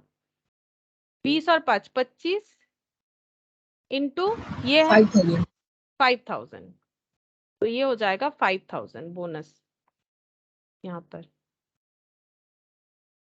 टू बोनस इशू 5,000, ठीक है। इसका कॉस्ट तो नहीं होता है, डेट ये वाला लिखेंगे 2 अगस्त। अच्छा, इसके बाद राइट इशू हुआ है, यहाँ पर ही बता दिया था कितना दिया जाएगा। इशू यहाँ पर हुआ है, परचेज यहाँ पर हुआ है, तो हम लोग परचेज डेट लिखेंगे जिस दिन परचेज कर रहे हैं, 30th of September 2001, क्योंकि उसी दिन ट्रांजैक्शन होगा, मॉनिटरी ट्रांजैक्शन के बिना तो एंट्री पॉसिबल नहीं है। अब 50% 50%, पहले राइट शेयर देख लेते कितना सारा होता है। तो इनको राइट शेयर का जो लेटर आएगा, इनके पास कितने सारे राइट शेयर्स आएंगे वो तो यहाँ पता चल जाएगा कि कितने सारे आ रहे हैं। नंबर ऑफ इशू कितने हुए, कितने राइट शेयर इशू हो जाएंगे, 25 25 25 और 5 30,000 शेयर्स था, और इस पे 3/7 के हिसाब से होगा, कितना था रेशियो, 3/7 नहीं 1/3, तो कितना राइट शेयर हो जाएगा, राइट शेयर इशू कितना हो जाएगा 10,000। 10, हाँ 10,000 में 50% सेल 50% परचेज, तो 50% यानी 5,000, तो 5,000 @15 करके लेना पड़ेगा, तो कितना होगा टू बैंक 5,000 लेना पड़ेगा @15, तो कितना हो जाएगा 75,000। ठीक है। अच्छा, इसके बाद देखो यहाँ तक हम लोग का पूरा हो गया। अब यहाँ पर डिविडेंड डिक्लेयर हुआ है। ठीक है, डिविडेंड डिक्लेयर हुआ है कौन से पीरियड का 31 मार्च 2001। ठीक है, अब देखो कहाँ किस कौन कौन से शेयर पे डिविडेंड मिलेगा, इस पे नहीं मिलेगा, इस पे नहीं मिलेगा, ये दोनों पे हमें डिविडेंड मिल जाएगा। ठीक है, ये दोनों पे क्यों नहीं मिलेगा, क्योंकि ये करेंटली इशूड है, करेंटली इशूड है, डायरेक्ट इशू है। ठीक है, तो करेंटली अगर कंपनी से डायरेक्टली इशू हुआ है तो करेंटली इशू बोनस और राइट शेयर पे कभी उस ईयर ड्यूरिंग द ईयर कभी भी डिविडेंड नहीं मिलेगा, ये दोनों पे मिलेगा। कौन से पीरियड का है 31 मार्च 2001 का है, मतलब यहाँ के यहाँ। ठीक है, 31 मार्च 2001 ये जैन है, ये जून, मतलब यहाँ तक। ठीक है, यहाँ तक अगर इसको हम लोग ड्रॉ करते हैं तो ये अप्रैल से लेके यहाँ ऐसे दिखेगा। तो हम लोगों के पास कौन सा प्री एक्विजिशन है, कौन सा पोस्ट एक्विजिशन है, हमें देखना पड़ेगा। तो हमारे पास जो ओपनिंग बैलेंस है ये हम लोग का क्या है, ये हम लोगों का डायरेक्ट डिविडेंड अर्निंग होगा। और ये जो हम लोगों ने कब खरीदा है, ये हम लोगों ने जून में खरीदा था। ठीक है, और कौन से पीरियड का डिविडेंड डिक्लेयर हो रहा है 31 मार्च जिसका एंड था उसके बाद का खरीदा गया है, तो ये वाला हमारा कॉस्ट में एडजस्ट होगा। ठीक है, और जो कॉस्ट में एडजस्ट होगा वो अमाउंट कॉलम में जाएगा, और जो हम लोगों का खुद का अर्निंग डिविडेंड है वो एज ए इनकम यहाँ पर आ जाएगा। तो डेट कौन सा है, डेट देखो यहाँ पर डिविडेंड रिसीव्ड 30 ये है 20th ऑफ अक्टूबर। ठीक है, यहाँ पर लिखते हैं 20th ऑफ अक्टूबर 2001। यहाँ पर बाई बैंक पैसा तो आ रहा है, लेकिन एक को हम लोग अर्निंग दिखाएंगे, एक को हम लोग कॉस्ट के साथ एडजस्ट करेंगे। तो कितना हो जाएगा, यहाँ पर ही वर्किंग कर लेते हैं 20,000 इंटू 5,000 इंटू फेस वैल्यू 10 है, यहाँ भी 10 है। Rate of dividend, rate of dividend है 15%, तो देखो कितना होता है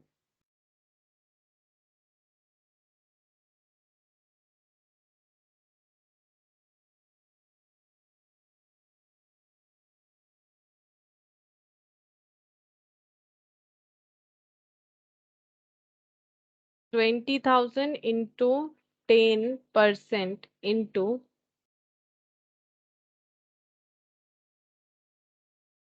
यही होगा डायरेक्ट 10% नहीं, सॉरी गलत मैम हो गया। 30,000। हाँ 30,000 हो रहा है, 15% है, 30,000 होगा, 15 इंटू 20 30,000 यहाँ पर आ जाएगा। और ये 15 इंटू 50 मतलब ये 7,50,000 हो रहा है डिवाइडेड बाई 10, 75,000 हो रहा है डिवाइडेड बाई 10 यानी 7,500, ये हमारे कॉस्ट के साथ एडजस्ट हो जाएगा। हो गया। अब हम लोग देखेंगे जो सेल हो रहा है 1 नवंबर को। ठीक है, यहाँ पर लिखेंगे सेल होने से बाई बैंक पैसा आ रहा है, सेल ऑफ शेयर्स, और ये है डिविडेंड। तो सेल ऑफ शेयर्स कितना सारा हो रहा है 20,000 13 रुपीज करके 2,60,000। ठीक है। अच्छा, अब यहाँ पर मार्केट प्राइस बता दिया है 14 रुपीज, हमें यहाँ पर बाकी बैलेंस दिखाना पड़ेगा जितना है और उसका वैल्यू भी दिखाना पड़ेगा। 31 दिसंबर का होगा क्योंकि इसी का इनका ईयर एंड है। By balance CD। ठीक है, तो यहाँ पर कितना हो जाएगा 20 और ये 10 35,000। ठीक है, 35,000 था, उसमें से 20,000 सेल कर देने से 15,000 बच जाएगा। अच्छा, ये जो डिविडेंड है ये अर्निंग है, ये 2PL बोल के ट्रांसफर हो जाएगा।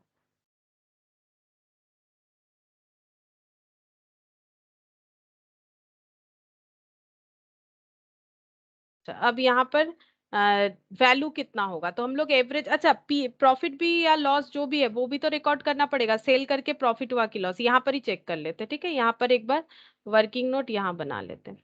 तो कॉस्ट ऑफ सेल्स चेक करेंगे, एवरेज होगा। देखो यहाँ पर मेथड नहीं बताया लेकिन हमेशा एवरेज ही होता है।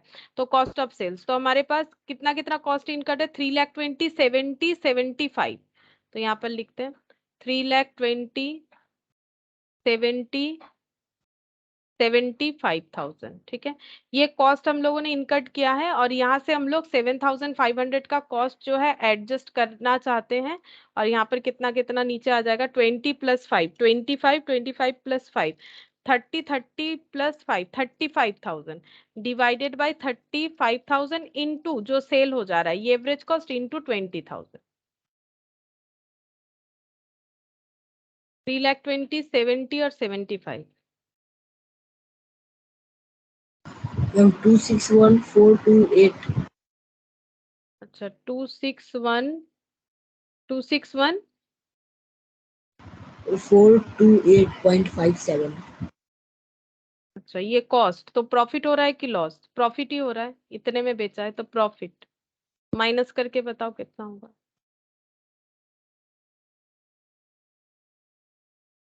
नहीं लॉस हो रहा है तो ये 2,61,000 हो गया अच्छा अच्छा इसमें लॉस हो रहा है लॉस होगा कितना हो रहा है देखो 1,428.57 लेकिन आंसर तो मैच नहीं हुआ हाँ हाँ कितना 1,000 हाँ ठीक है 1,428.57 28.57 अप्रोक्सीमेटली कर लेते 1429 है आंसर ठीक है अप्रोक्सीमेशन हुआ ना 1429 तो 1429 कर लेते हैं लॉस तो लॉस होगा तो इधर लिखना पड़ेगा अच्छा तो यहाँ पर लिखेंगे ये इस डेट को लॉस रिकॉर्ड होगा तो यहाँ पर लिखेंगे बाई पीएल ठीक है लॉस हुआ है लॉस कहाँ पर लिखा जाता है अमाउंट कॉलम में तो 1429 ठीक है अच्छा अब इसका वैल्यू कैलकुलेट करेंगे बस ये हो गया अब इसका वैल्यू कैलकुलेट करेंगे ये कितना हो रहा है 3,20,000 +70 +75 मतलब 1,45,000 तो ये हो जाएगा 4,75,000 ये माइनस करना पड़ेगा 4,75,000 माइनस 267500 और -1429 तो 206071 ठीक है ये आ रहा है तो कॉस्ट आ रहा है कैलकुलेट करके आ रहा है एवरेज कॉस्ट कितना आ रहा है एवरेज कॉस्ट आ रहा है 206071 और मार्केट प्राइस के हिसाब से कितना आ रहा है विच एवर इज लोअर लेना पड़ेगा मार्केट प्राइस है 14 तो 15,000 इंटू 14 कितना होता है ये भी देखना पड़ेगा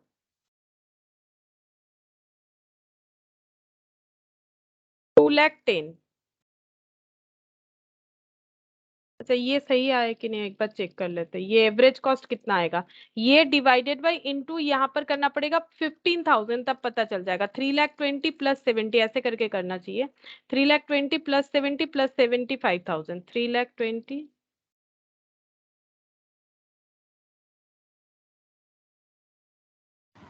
4,65,000 75,000 -7500 डिवाइडेड बाय ये वाला 35 इंटू 15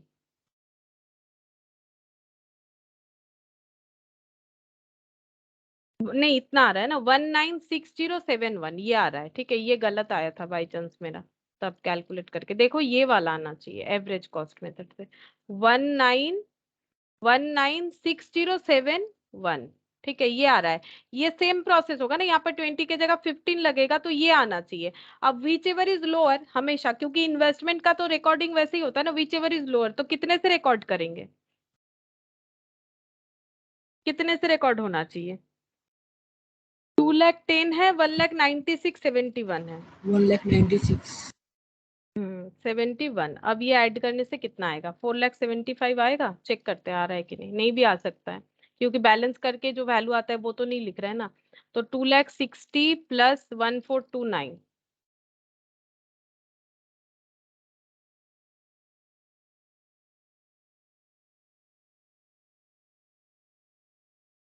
2,60,000 1,429 7,500 प्लस 196071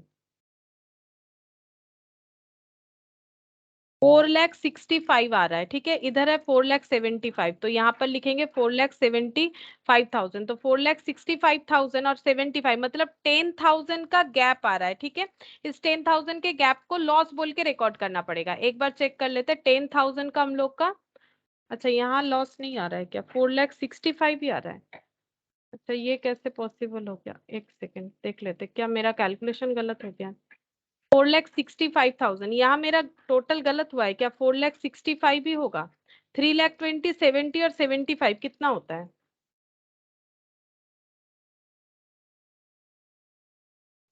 ये सर 4,65,000। अच्छा तो मेरा गलत हो गया, इसलिए मेरा 10,000 का गैप आ जा रहा है। ठीक है, 4,65,000। ठीक है, तो यहाँ पर भी 4,65,000 ही आ जाएगा ये लिखने के बाद, तो ये वैल्यू हो जाएगा। ठीक है, लेकिन ये सब वर्किंग नोट में क्लियरली दिखाना पड़ेगा। कॉस्ट और market price which ever is lower, यहाँ तो मैंने शॉर्टकट में कर दिया, लेकिन ऐसे करने से नहीं होगा, पूरा डिटेल्स में ही दिखाना पड़ेगा।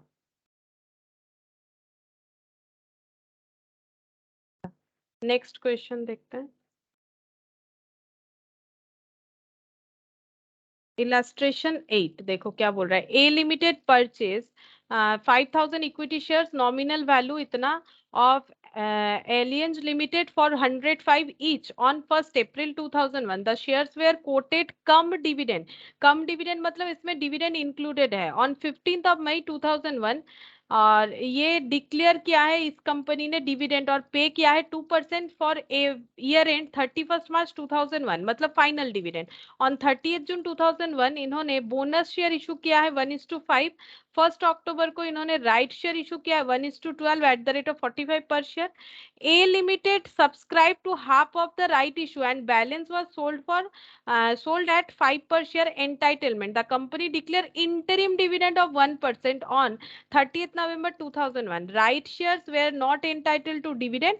ये नहीं भी बताता तो भी the company sold 3,000 shares on 31st December 2001 at 95 per share. The company A Limited incurred 2% as brokerage while buying and selling shares. You are required to prepare investment account in the books of A Limited for the year end date 31st March 2002। ठीक है, तो ये हम लोग को interim dividend का बताया यहाँ पर। ठीक है, इंटरिम डिविडेंड बताया ये वाला क्वेश्चन। एक मिनट,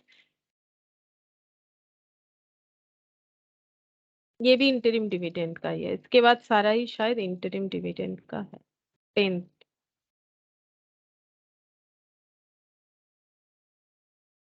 ठीक है, कोई बात नहीं, चलो हम लोग इंटरिम डिविडेंड का करते हैं। एक ही बात है कंसेप्ट में, इंटरिम डिविडेंड मतलब इन द मीन टाइम जो मिलेगा। ठीक है, इलास्ट्रेशन 8, इसका पहले टाइमलाइन बना लेते हैं।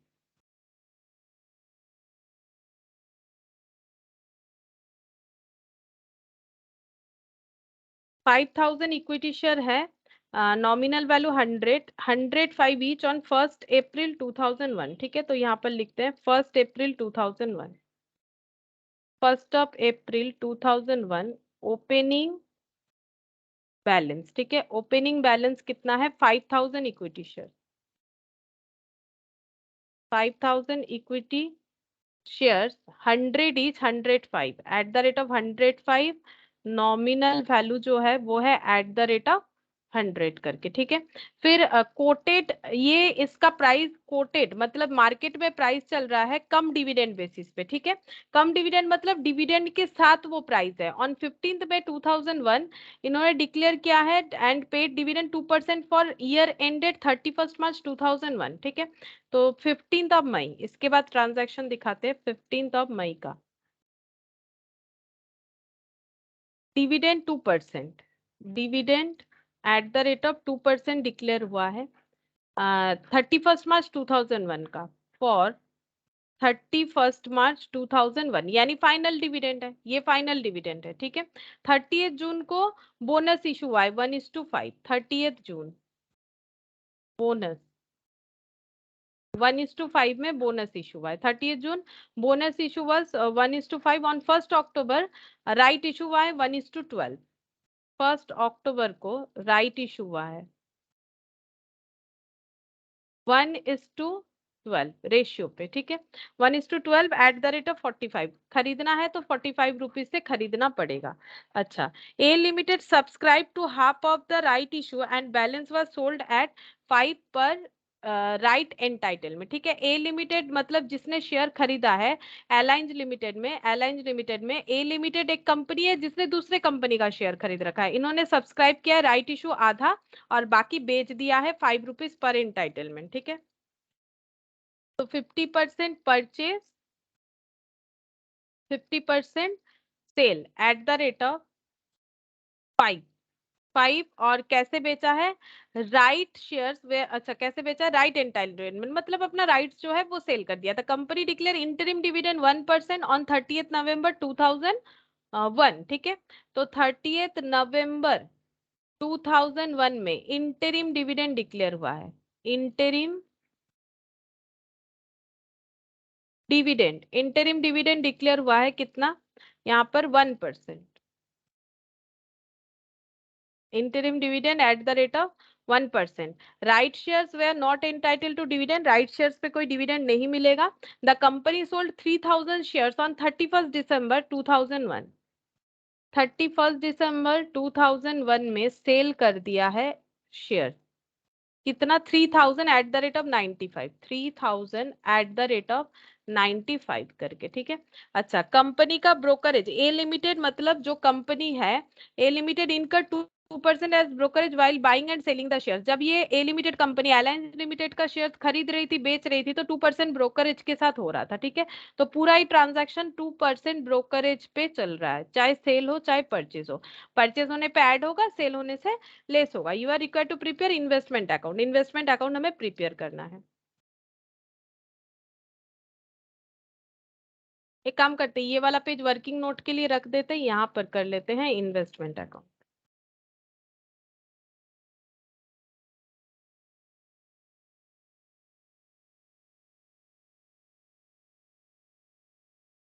Investment account, script equity share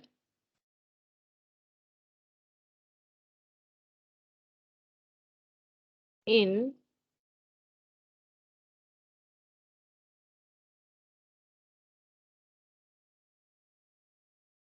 equity share in Alliance limited. अच्छा, investment account for the year ended 31st March 2002।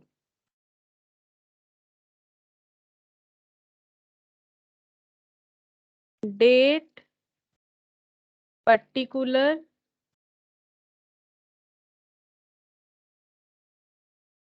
Number dividend amount.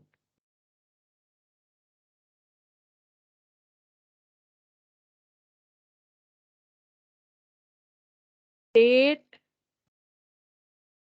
Particular number dividend amount.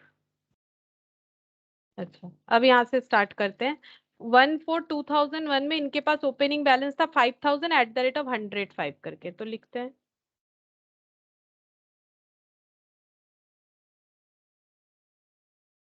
1/4/2001 में to balance BD 5000 at the rate of 105, कितना हो जाएगा? 5 into 105,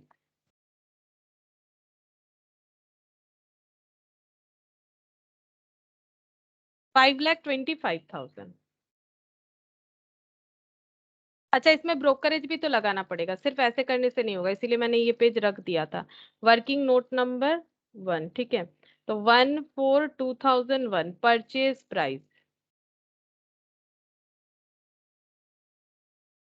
तो 5000 into 105 जितना आ रहा है 5,25,000 plus brokerage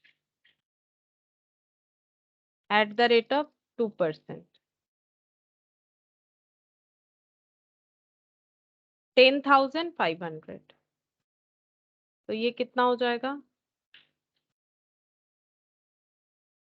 5,35,000, 35,500। 35,500। अच्छा, 5,35,500, ठीक है, ये लिख लेते हैं। मैम ब्रोकरेज कहाँ दिया हुआ है? ये तो 2% एज ब्रोकरेज। Yes ma'am. 5,35,500, ठीक है, 5,35,500 500 चेक करते हैं, 5,35,500, ठीक है। अच्छा, इसके बाद डिविडेंड डिक्लेयर हुआ है ऐसा बोला गया है, ठीक है, डिविडेंड डिक्लेयर हुआ है। अब चेक करते हैं क्या करना पड़ेगा इसका। अच्छा, डिविडेंड डिक्लेयर हुआ है 2% रेट पे, ये डिक्लेयर हुआ है यहाँ पर, ठीक है। रिसीव भी यहाँ पर ही हुआ होगा, कुछ बोला नहीं है तो यहाँ पर ही रिसीव हुआ है। 2% डिविडेंड मिलेगा 31 मार्च 2001, तो अभी तो एक ही शेयर है तो इसी पे मिलेगा, कोई कंफ्यूजन ही नहीं है। ये 5,000 शेयर्स पे मिलेगा, लेकिन बस इतना पता करना है कौन से कॉलम में लिखे, मतलब ये अर्निंग है या कॉस्ट से एडजस्ट होगा। मतलब ये कब का डिक्लेयर हुआ है, ये जब का डिक्लेयर हुआ है क्या तब के पीरियड से ही ये हमारे पास शेयर है? हाँ, तब से ही है, क्योंकि ये ओपनिंग बैलेंस है, यानी हमारे पास पहले से ही है ये, ठीक है। तो ये डिविडेंड कहाँ जाएगा, ये डिविडेंड जो है ये हम लोग का डिविडेंड कॉलम में ही जाना चाहिए। कितना होगा देखो, 15 मई, dividend at the rate of कितना बोला है, 2%, 10,000। 10,000 हो जाएगा, ठीक है। तो यहाँ पर 5,000 into 10 into eight the rate of 2%।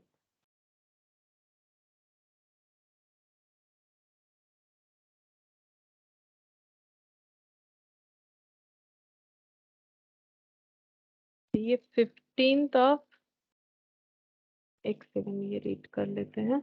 The shares were quoted cum dividend, अच्छा, shares were quoted cum dividend 15 May 2001, इन्होंने लिमिटेड डिक्लेयर। अच्छा देखो, यहाँ पर एक लाइन क्या बोला है, वैसे ही वो हमारा अर्निंग है, लेकिन शेयर्स हमेशा कोटेड, कोटेड मतलब मार्केट में शेयर का प्राइस डिविडेंड के साथ चल रहा है। मतलब कोई भी इस कंपनी का शेयर खरीदता है तो वो डिविडेंड का पेमेंट करके ही खरीदता है, क्योंकि कोटेड प्राइस क्या है, कम डिविडेंड। जैसे कम इंटरेस्ट मतलब क्या है, इंटरेस्ट इंक्लूडेड प्राइस, उसी तरह से dividend included price.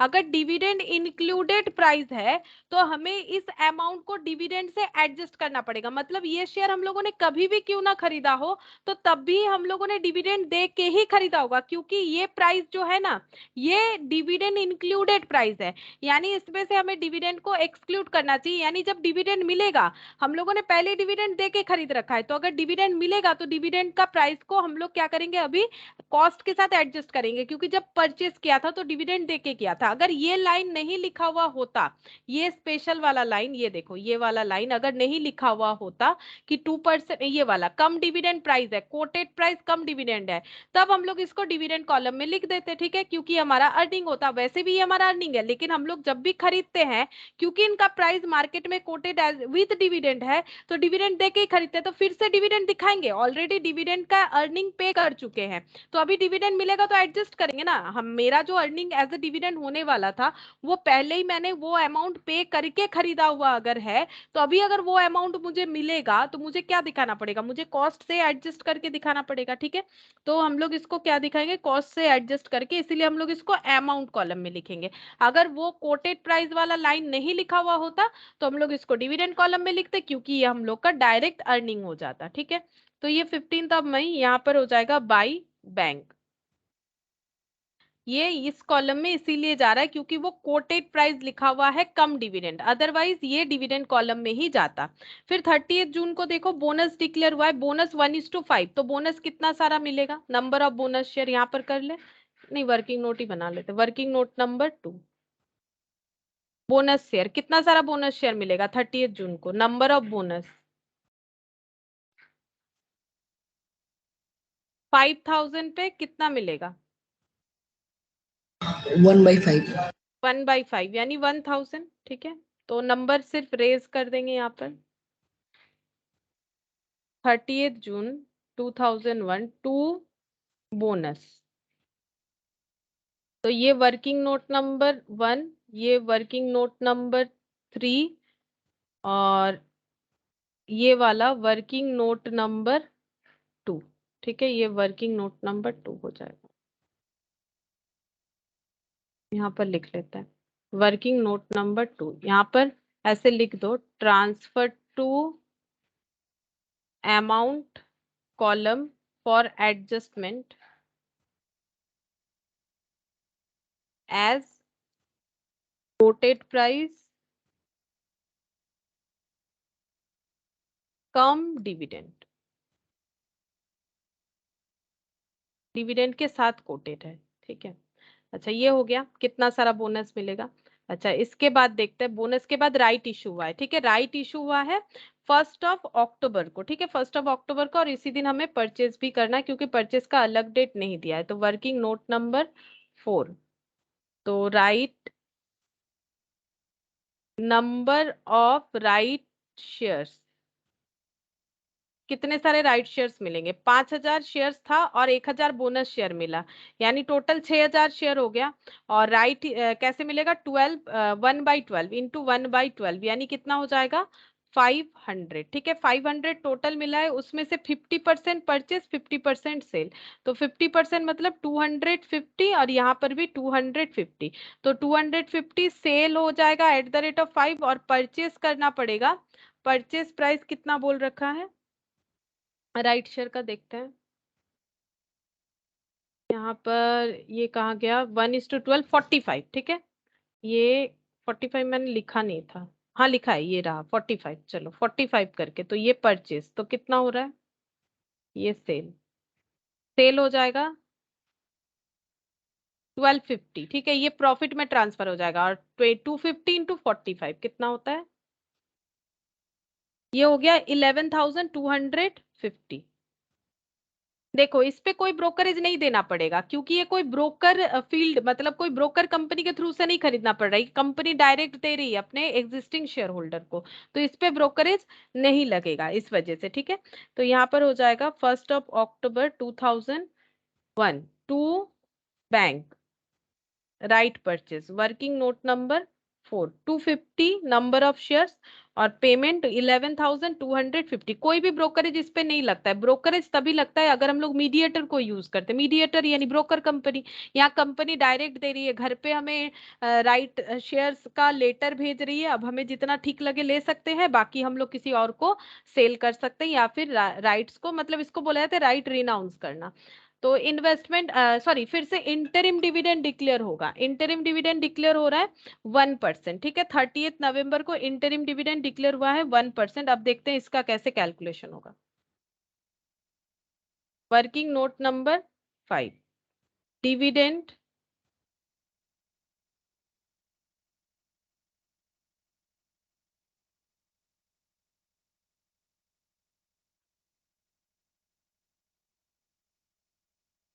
Interim dividend, ठीक है, कितना हो जाएगा चेक करते हैं।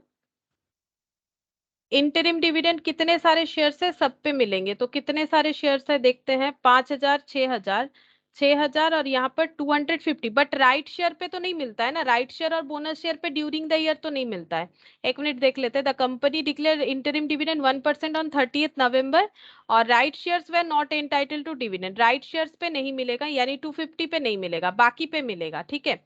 इंटरिम डिविडेंड एक्चुअली कोई भी शेयर पे मिल सकता है, फाइनल डिविडेंड किस पे नहीं मिलता है, राइट शेयर और बोनस शेयर पे उस साल नहीं मिलेगा जिस साल ये इशू होता है, लेकिन अब क्वेश्चन में बोल दिया है कि इंटरिम डिविडेंड राइट शेयर पे नहीं देना है, तो बाकी शेयर्स पे हम लोग इजीली दे सकते हैं। तो 5,000 जो पहले से परचेस था, और 1,000 शेयर्स जो अभी हम लोगों ने एज ए बोनस लिया है, ठीक है, तो टोटल 6,000 शेयर्स पे इंटरिम डिविडेंड मिलेगा, और इंटरिम डिविडेंड का वैल्यू है 1% करके, तो 6,000 इंटू 100, 100 क्या है इसका फेस वैल्यू इंटू 1%, तो 6,000 इंटू 100 इंटू 1%, तो 6,000 इंटू 100 इंटू 1%, तो ये हो 6,000। जाएगा 6,000 ही हो रहा है, ठीक है।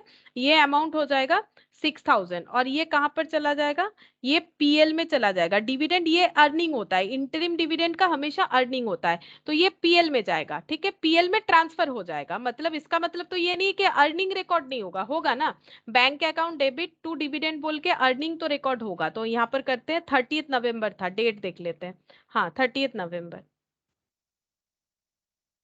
बाई बैंक, इंटरिम डिविडेंड, ठीक है, इंटरिम डिविडेंड कोई भी शेयर्स पे मिल सकता है, उस पे राइट और बोनस शेयर वाला बात नहीं होता है, लेकिन इस क्वेश्चन में बोला है कि राइट शेयर पे मत दो, ठीक है, तो हम लोगों ने नहीं दिया। लेकिन बोनस का कुछ नहीं बोल रहा था, इसलिए हम लोगों ने बोनस शेयर को कंसिडर कर लिया, क्योंकि इंटरिम डिविडेंड पे वो चीज एप्लीकेबल नहीं होता है जो फाइनल डिविडेंड पे होता है। तो इंटरिम डिविडेंड, अब अगर ये हमारा अर्निंग है तो कौन से कॉलम में जाना चाहिए? अर्निंग है तो डिविडेंड कॉलम में जाएगा, कॉस्ट से थोड़ी ना एडजस्ट होगा। ये हम लोग का अर्निंग है, कंपनी के पास बहुत अच्छा प्रॉफिट हुआ था, कंपनी ने एक बार फिर से डिविडेंड, फाइनल डिविडेंड तो करना ही होता है, लेकिन इंटरिम डिविडेंड भी कंपनी ने इस बार डिक्लेयर किया है, ठीक है। अच्छा, अब यहाँ पर देखते हैं नेक्स्ट क्या है। सेल कर दिया है 3000 एट द रेट ऑफ 95, 31 दिसंबर को। तो 31 दिसंबर को सेल कर दिया है। सेल करने से एंट्री क्या होता है? बाई बैंक सेल, ठीक है। कितना सेल कर दिया है? 3095 करके। तो यहाँ पर लिखते हैं 3000 एट द रेट ऑफ 95, 95 यानी कितना हो जाएगा? 2 लाख। कितना हो रहा है सेल करने से 3000? अच्छा, इस पे ब्रोकरेज भी तो लगेगा, डायरेक्ट कैलकुलेट कैसे करें? Working note number 6, sale price. 2,90,700। नहीं से ब्रोकरेज तो लेस होगा ना सेल पे, ज्यादा हो गया।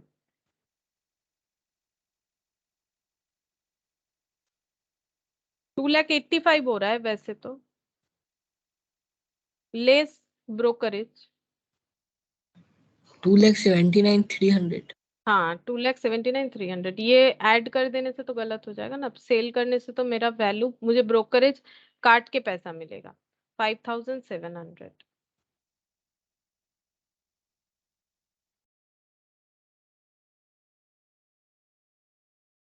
2,79,300 ये मेरा सेल प्राइस होगा, ठीक है। ये डायरेक्टली लिख दे रहे थे हम, गलत हो जाता। 2,79,300, ठीक है। अब सेल करने से प्रॉफिट या लॉस होगा, चेक करते हैं कॉस्ट ऑफ सेल क्या है। ये वर्किंग नोट नंबर 6, अब working note number 7, cost of sale, ठीक है। कॉस्ट ऑफ सेल्स कितना है तो पता चलेगा कि प्रॉफिट है कि लॉस है। अच्छा, कितना सारा शेयर्स था और प्राइस कितना था? शेयर्स है, यहाँ पर देखते हैं, प्राइस है 5,35,000 प्लस 11,250 माइनस 10,000, 535,500।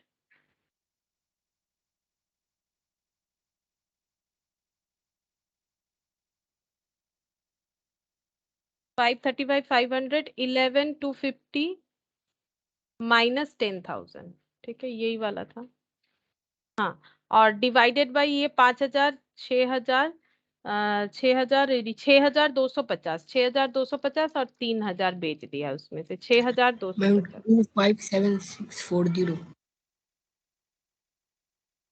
ये क्या है, प्रॉफिट या लॉस? प्रॉफिट होगा।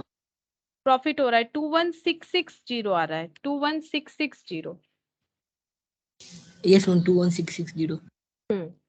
ये और इंटू इस पे सेल 3,000, ठीक है, 3,000। तो 5,35,500, 5,35,500 plus 11,250 minus 10,000 divided by 6,250 into into 2,57,640। 2,57,640, 2,57,640। तो ये प्रॉफिट आ रहा है। तो वर्किंग नोट नंबर 7, यहाँ पर ही प्रॉफिट देख लेते, प्रॉफिट माइनस 2,79,300 माइनस 2,79,300, ये वैल्यू जाता है 21,660, 21,660, ये हम लोग का प्रॉफिट इंक्लूड होगा यहाँ पर। तो 2PL बोल के प्रॉफिट ऑन सेल।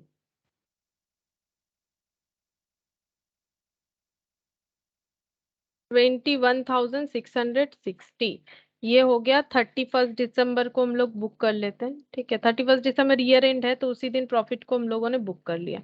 अच्छा, अब बैलेंस कितना बचा? 31 दिसंबर बाई बैलेंस CD, ठीक है, कितना था टोटल 6250, उसमें से 3000 बेच दिया तो 3250 बच जाएगा। तो टोटल कितना हो जाएगा 6250, इधर भी 6250। ठीक है, यहाँ पर डिविडेंड का देखते हैं। डिविडेंड यहाँ पर 6000, तो 2 PL बोल के 2 PL बोल के यहाँ पर आ जाएगा 31st ऑफ। इनका ईयर एंड कब हो रहा है, क्या ये भी दिसंबर का ही है? मार्च का है, अच्छा ये मार्च का है, तो 31st March 2002। ठीक है, 31st March 2002 होगा इसका ईयर एंड। अच्छा ये 31st December, अच्छा ये 31st December था इनका सेल डेट, उसी दिन प्रॉफिट रिकॉर्ड होगी। 31st March 2002 में हम लोग ये डिविडेंड का अर्निंग ट्रांसफर कर देते, 2 PL बोल के, ये हो जाएगा यहाँ पर 6000। तो डिविडेंड कॉलम भी हम लोगों का क्लोज हो जाएगा। ठीक है, अब हम लोग कैलकुलेट करेंगे जो बचा हुआ शेयर्स है उसका वैल्यू कितना है। मैम 279110। हाँ 279110 ये आएगा। ठीक है, ये 3250 का, इस तरह से एवरेज करने से ही पता चल जाएगा। अच्छा ये वर्किंग नोट नंबर 7 से आया, ये लिख लेते हैं। वर्किंग नोट 1 2 3 4, ये है वर्किंग नोट नंबर 5, ये है वर्किंग नोट नंबर 6, ये है वर्किंग नोट नंबर 7, ये बैलेंसिंग फिगर है। और यहाँ पर हम लोग ये वाला वैल्यू वर्किंग नोट नंबर 8 बोल के कैलकुलेट कर लेंगे। ठीक है, वर्किंग नोट नंबर 8 यहाँ पर कर लेते हैं, वहां जगह नहीं है यहाँ पर। तो ये 6250 और यहाँ पर 5,35,500 प्लस 11,250 माइनस 10,000, इसका वैल्यू आ जाएगा 2,79,110, 2,79,110। अब अगर हम लोग टोटल करते हैं तो ये कितना हो जाएगा 5,35,500 प्लस 11,250 प्लस 21,660, 5,68,410, 5,68,410। ठीक है, ये इस तरह से हो जाएगा। तो ये था इंटरिम डिविडेंड वाला कंसेप्ट। ठीक है,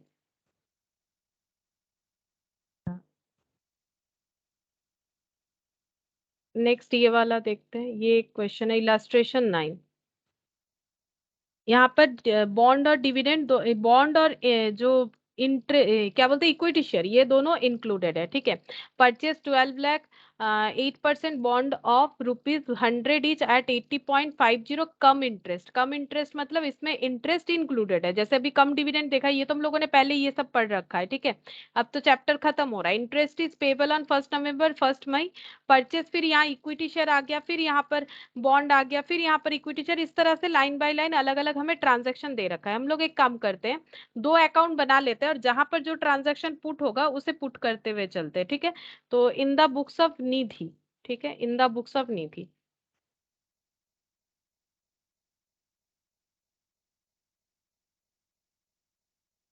क्वेश्चन नंबर है 9, in the books of Nidhi. ठीक है, अच्छा क्या लिखेंगे, 8% bond interest payable 1 November and 1 May. Date, particular, number, interest, amount.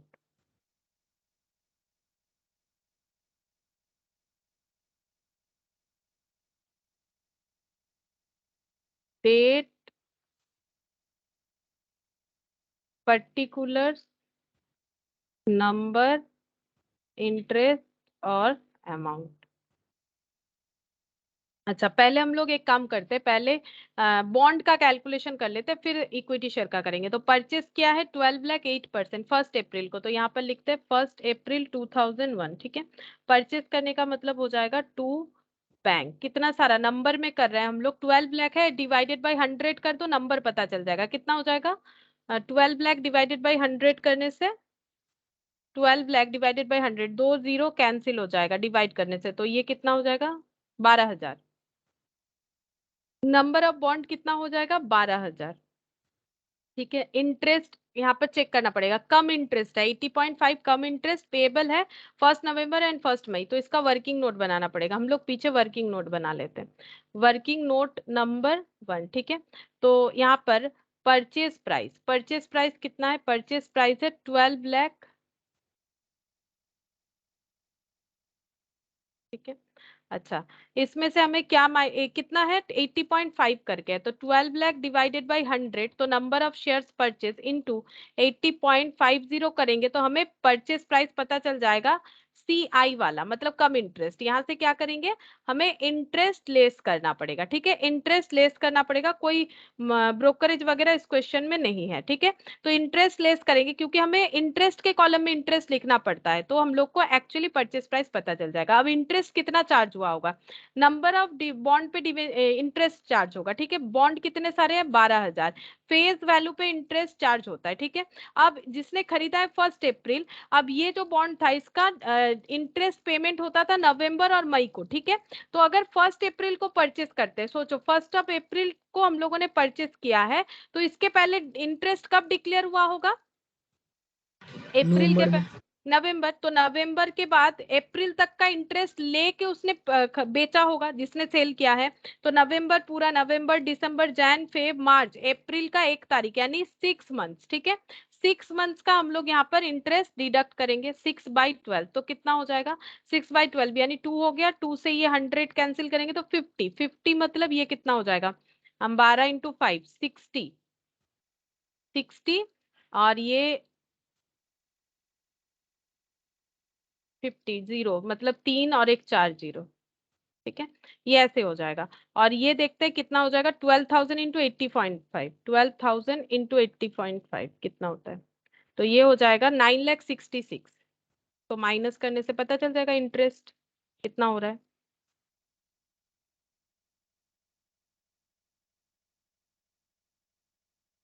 9,66,000 minus ये, अच्छा ये मैंने 3,66,000। इंटरेस्ट गलत लिख दिया, 8% है मैंने यहाँ पर अच्छा इंटरेस्ट का तो परसेंटेज लगाया ही नहीं, सिर्फ टाइम पीरियड दिया, इंटरेस्ट का परसेंटेज लगाया का 8% भी तो लगाना चाहिए था। अच्छा इंटू 8% इस पे कर लेते हैं,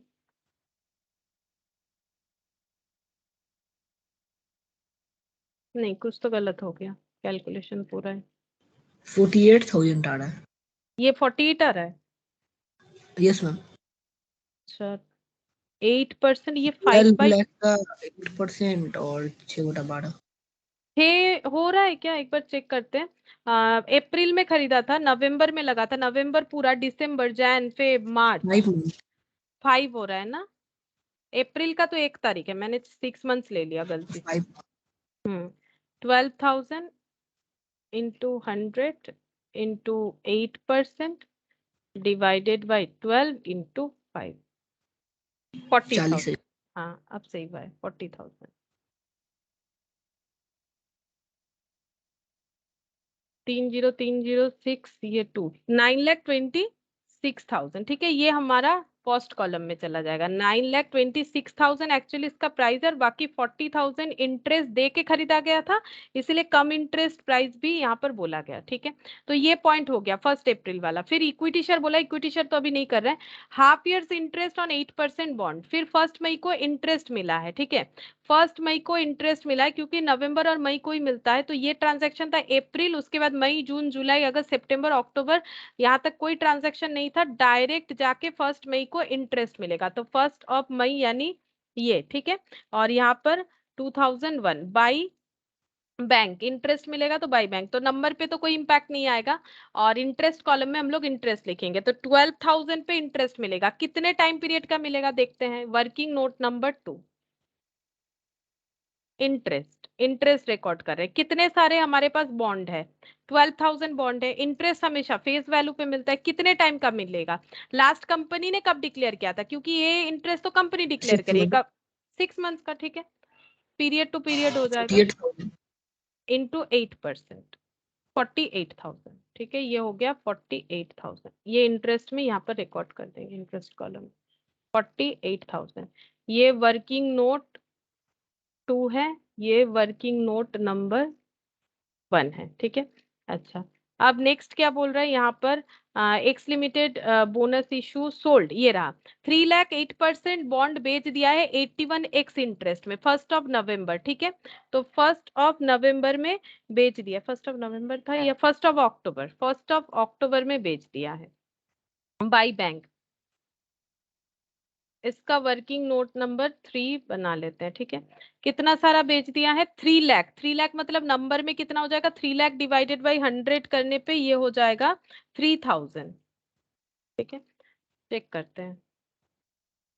working note number 3, sale 3 lakh divided by 100 into, ये हो गया नंबर, ठीक है, number of bond into 81x interest. अब एक्स इंटरेस्ट है तो हमें इंटरेस्ट लेस नहीं करना पड़ेगा, लेकिन कैलकुलेट तो करना पड़ेगा। तो ये हो जाएगा 3 lakh divided by 100, 3 lakh divided by 100 number मिल गया इंटू 81x इंटरेस्ट। तो इसका वैल्यू हो जाएगा 2,43। 2,43 ये हम लोग लिख सकते हैं कौन से कॉलम में? वैल्यू वाले, मतलब अमाउंट वाले कॉलम में 2,43,000। अब इंटरेस्ट भी तो कैलकुलेट करना पड़ेगा, तो जब बेचा है तो इंटरेस्ट लेके बेचा होगा क्योंकि मिडिल में बेचा है, तो इंटरेस्ट कितना हो जाएगा? वर्किंग नोट 3 यहाँ पर ही कर देते हैं। ये हो गया 3,000 इंटू 100 इंटू रेट कितना है? 8%। अब लास्ट कंपनी ने कब इंटरेस्ट डिक्लेयर किया था? ये देखो यहाँ से ही दिख रहा है, मई में किया था। तो मई के बाद मई पूरा 1 मई को कर रहा है, तो मई पूरा, जून जुलाई अगस्त सितंबर अक्टूबर में बेच दिया है, तो 5 मंथ्स का इंटरेस्ट लेके बेचा होगा। तो 5/12 कितना होगा देखो? 10,000 हो रहा है। हाँ, ये 10,000 हो रहा है क्योंकि 8 × 5 40, 40/12, तो ये यहाँ पर 40/12 हो जाएगा, और यहाँ पर कैंसिल करने से देखो 40 × 3 12, 12 लाख, और यहाँ पर डिवाइडेड बाई 12, और ये परसेंटेज है तो डिवाइडेड बाई 100, ये 10,000 होगा, इसमें 1,000। हाँ, 10,000। ठीक है, ये हो गया वर्किंग नोट नंबर, अच्छा ये लिखा है मैंने वर्किंग नोट नंबर 3। अब सेल करने से प्रॉफिट है कि लॉस चेक करना पड़ेगा। कॉस्ट ऑफ सेल्स, अच्छा, हमें कोई मेथड नहीं बोला है, और मेथड का जरूरत भी नहीं है, कोई भी मेथड बोले। एक ही लॉट का शेयर है, 12,000, सॉरी एक ही लॉट का बॉन्ड है, 12,000 का बॉन्ड है, उसमें से हम लोगों ने 3,000 बेच दिया, तो 12,000 का कॉस्ट कितना था? 9,26,000। तो 3,000 का कितना होगा? 12,000 का था 9,26,000, तो 3,000 का कितना होगा? वही कॉस्ट हो जाएगा 3,000, और ये 4 हो गया, 4 मैम और 231,500। 23500। अच्छा, तो प्रॉफिट हुआ कि लॉस? 2,43,000 में। 231। अच्छा,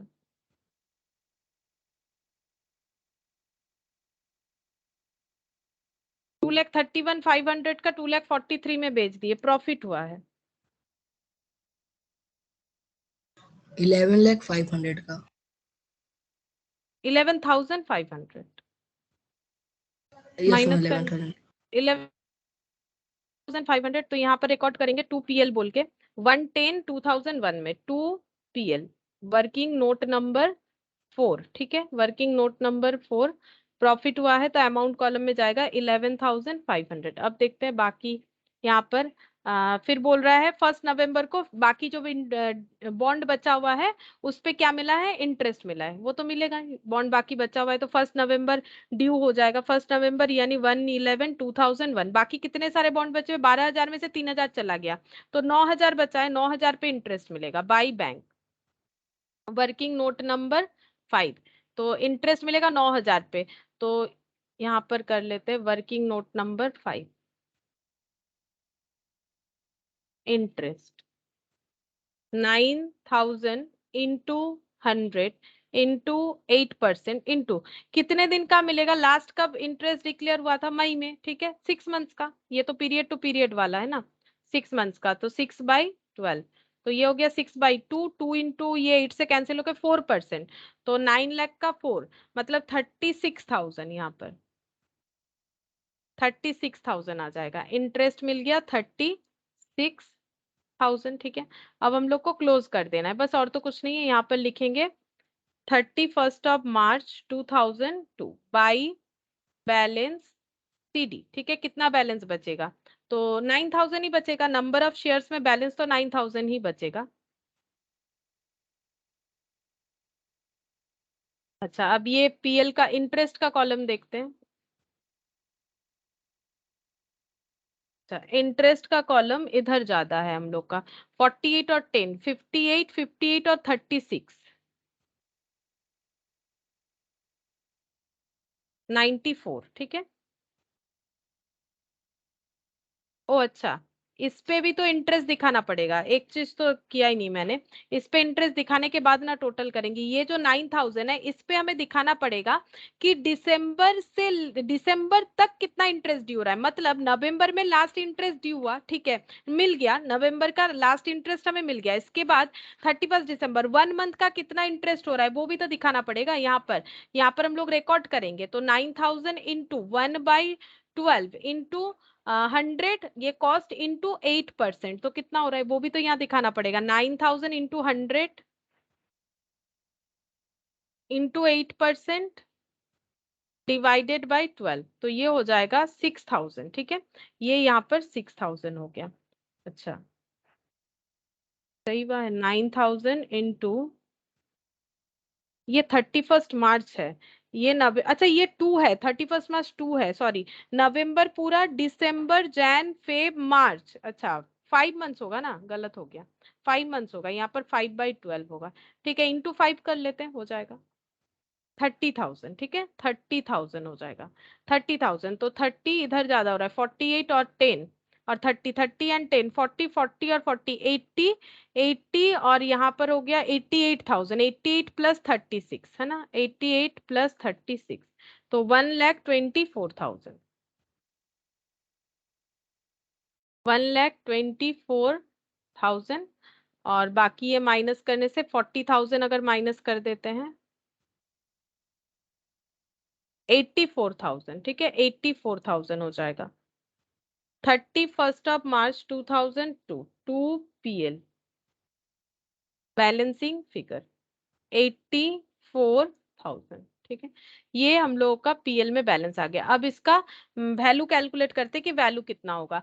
अब देखो, क्योंकि हमें कोई भी मेथड नहीं बोला है, वैसे भी हमारे पास कोई अलग अलग लॉट के शेयर है भी नहीं, तो हम लोग डायरेक्टली कर सकते हैं, 9,26,000 यहाँ पर जैसे हुआ था, डिवाइडेड बाई 12 इंटू 3 हुआ था, इसके जगह इंटू 9,000, मतलब इसका डबल हो जाएगा, 2,31,500 का डबल हो जाएगा, करके देख लो, 4 लाख, अच्छा ये नहीं, शायद गलत हो जाएगा, देखते हैं, 9,26,000 डिवाइडेड बाई 12,000, सही हो रहा है, सही तो हो रहा है, 9,26,000 डिवाइडेड बाई 12,000, और यहाँ पर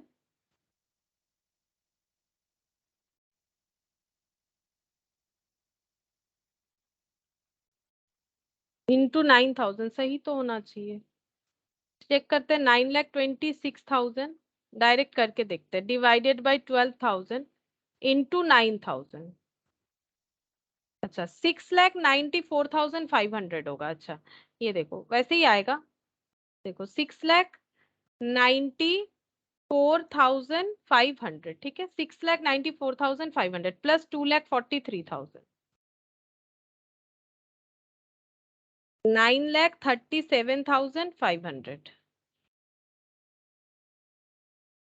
टोटल, 9,37,500, और यहाँ पर टोटल करने से भी उतना ही आना चाहिए, 9 लाख 37,500, 9,37,500, ठीक है, इस तरह से हो जाएगा। तो ये हम लोग का बॉन्ड वाला कैलकुलेशन हो गया। अब इक्विटी शेयर वाला भी बोला, ये भी छोटा सा है, कर लेते हैं, इन्वेस्टमेंट इन इक्विटी शेयर,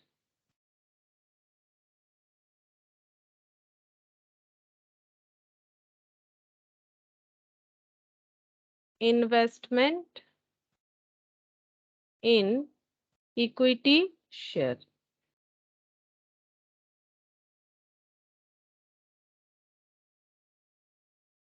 अच्छा पहले देखते 12 अप्रैल को परचेस हुआ है, तो date, particular, number, dividend, amount. 12 अप्रैल को परचेस हुआ है, 12 अप्रैल 2001 टू बैंक। ठीक है, कितना परचेस हुआ है? 1 lakh equity share 10 each 40 lakh से। ठीक है, तो 1 लाख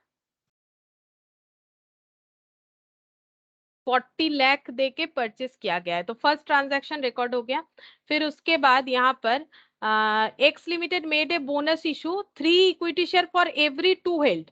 तो 2 हेल्ड करने से 3 मिलेगा, यानी 2/3। ठीक है, 2/3, तो 2/3 होगा तो कितना सारा बोनस मिलेगा वो देखते हैं। 15 मई को, ठीक है, 15 मई को बोनस डिक्लेयर हुआ है, तो 2 बोनस कितना सारा मिलेगा यहाँ पर चेक कर ले। ये देखो 3 equity share for every 2 hold करने से 3, 1 होल्ड करने से 3/2, तो कितना होल्ड कर रखा है? 1 लाख। 1 लाख के अगेंस्ट में कितना बोनस मिलेगा? 1 लाख इंटू 3/2, यानी 15,000, 1.5 लाख। ठीक है, 1 लाख इंटू 3/2 हम यहाँ पर करके दिखा देते हैं।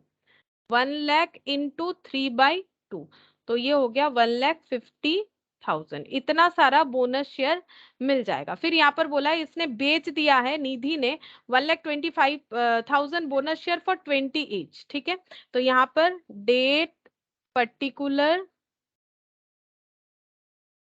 डिविडेंड, नंबर, डिविडेंड और अमाउंट। तो बेच दिया है 15 तारीख को, 15 मई 2001 को बाई बैंक बोल के कुछ बोनस शेयर बेच दिया गया है। कितने में? 1,25,000, 1,25,000 बोनस शेयर बेच दिया गया है। और कितना करके बेचा गया है? 20 ईच, तो इसका 20 ईच, तो ये कितना हो जाएगा? 2,50,000। ठीक है, अब बेचने से प्रॉफिट या लॉस हो सकता है, चेक करते हैं क्या हो रहा है, प्रॉफिट हो रहा है कि लॉस हो रहा है। ये इक्विटी शेयर का कर रहे हैं, वर्किंग नोट नंबर, इसके बाद ही कंटिन्यू करते हैं। 6 के बाद वर्किंग नोट, 5 के बाद वर्किंग नोट 7। ठीक है, अच्छा अब कितने में बेचा है? 1,25,000, 20 ईच करके कॉस्ट ऑफ सेल कैलकुलेट करते हैं। कॉस्ट ऑफ सेल्स, तो खरीदा कितना था? 1 लाख शेयर 40 लाख से, तो 40 लाख डिवाइडेड बाई 1 लाख, ठीक है, इंटू 1,25,000, तो इससे हमें कॉस्ट पता चल जाएगा। तो 40 डिवाइडेड बाई 1 इंटू 1,25,000, तो ये हो जाएगा 50 लाख। ठीक है, और सेल कितने में हुआ है? सेल हुआ है 25 लाख में। ठीक है, 25 लाख में। ये गलत हो गया शायद, ये 1 लाख। अच्छा, और ये बोनस भी तो ऐड करना पड़ेगा, 1,50,000। हमें कोई मेथड नहीं बोला है, तो यहाँ पर 1 लाख नहीं होगा ना, ये 1,50,000 होगा, ये गलत हो गया। 40 लाख एवरेज कॉस्ट मेथड ही होता है, अगर कुछ नहीं भी बोलेगा तो 2,50,000 इंटू 1,25,000। अच्छा 20 लाख हो रहा है, कॉस्ट हो रहा है 20 लाख, और सेल किया है कितने में? 25 लाख में, तो 5 लाख का प्रॉफिट है। यहाँ पर रिकॉर्ड कर लेते हैं इसी डेट को, 2 PL बोल के वर्किंग नोट नंबर, ये हो जाएगा वर्किंग नोट नंबर 6। कितना प्रॉफिट हुआ? 5 लाख। ठीक है, यहाँ पर लिख लेते हैं working note number 6, PL, profit on sale. तो 25 लाख माइनस 20 लाख, यानी 5 लाख का प्रॉफिट। ठीक है, अच्छा इसके बाद ये भी हो गया सोल्ड, ये बॉन्ड का है, हाफ ईयर बॉन्ड इंटरेस्ट, ये भी बॉन्ड का है। अच्छा 18% interim dividend on equity share including bonus share, bonus share पे भी इंटरिम डिविडेंड मिलेगा ऐसा बता दिया है, तो डिविडेंड कैलकुलेट कर लेते हैं। वर्किंग नोट नंबर 7, ठीक है, इंटरिम डिविडेंड,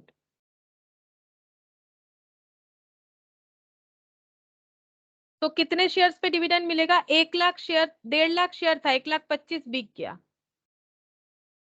तो जितना शेयर है उसी पे हमें डिविडेंड मिलेगा। ठीक है, इनटू 100, कॉस्ट कितना है? कॉस्ट है 10 करके, तो इंटू 10 इंटू 18%, इंटू 10 इंटू 18%, तो कितना हो रहा है देखो, कितना हो रहा है डिविडेंड? 2,50,000।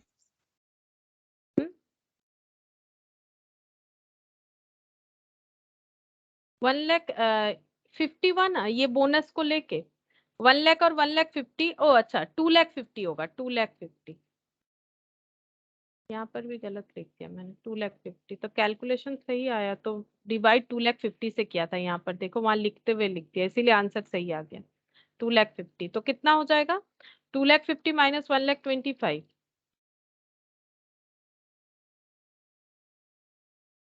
1,25,000। अच्छा इंटू 10 इंटू 18%, डिविडेंड आ रहा है 2,25,000। ठीक है, डिविडेंड इतना आ रहा है, ये माइनस करने से उतना आएगा, इंटू 10 इंटू 18%, 2,25,000 डिविडेंड आ जाएगा।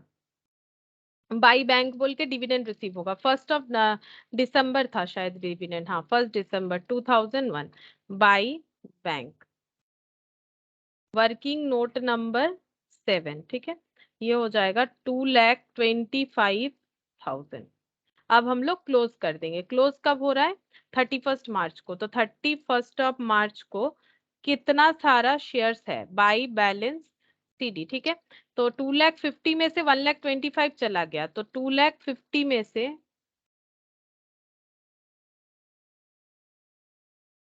कितना बचेगा? 1,25,000 होगा, ये गलत हो गया है ना, 1,25,000 होगा ना। Yes ma'am. 1,25,000 ही बचेगा, 1 लाख 1 लाख 2 लाख 2,50,000 तब ना होगा, तो ये हो गया 2,50,000, और यहाँ पर भी 2,50,000। अब ये डिविडेंड है 2,25,000, ये हमारा अर्निंग है। ठीक है, ये अर्निंग है, ये डिविडेंड कॉलम में डायरेक्ट लिख दिया, क्योंकि ये इंटरिम डिविडेंड है, इंटरिम डिविडेंड हमेशा अर्निंग ही होता है। ठीक है, तो ये हो जाएगा हम लोगों का 31 मार्च 2002 में हमें लिखना पड़ेगा 2PL बोल के, यहाँ पर 2,25,000, 2,25,000। ठीक है, अच्छा अब हम लोग देखेंगे कि वैल्यू कितना हो रहा है, इधर तो क्लोज हो जाएगा क्योंकि वैल्यू इधर ही आएगा बैलेंस, तो यहाँ पर चेक करना पड़ेगा बैलेंस कितना आएगा। ये हो गया 40 लाख और 5 लाख, 45 लाख, यहाँ पर भी हो जाएगा 45 लाख टोटल में। ठीक है, अच्छा यहाँ पर बचे हुए शेयर्स का वैल्यू कितना होगा? तो अगर 40 लाख का 40 लाख वैल्यू है 2,50,000 का, तो 1,25,000 का कितना होगा? 40 lakh divided by 40 lakh divided by 2,50,000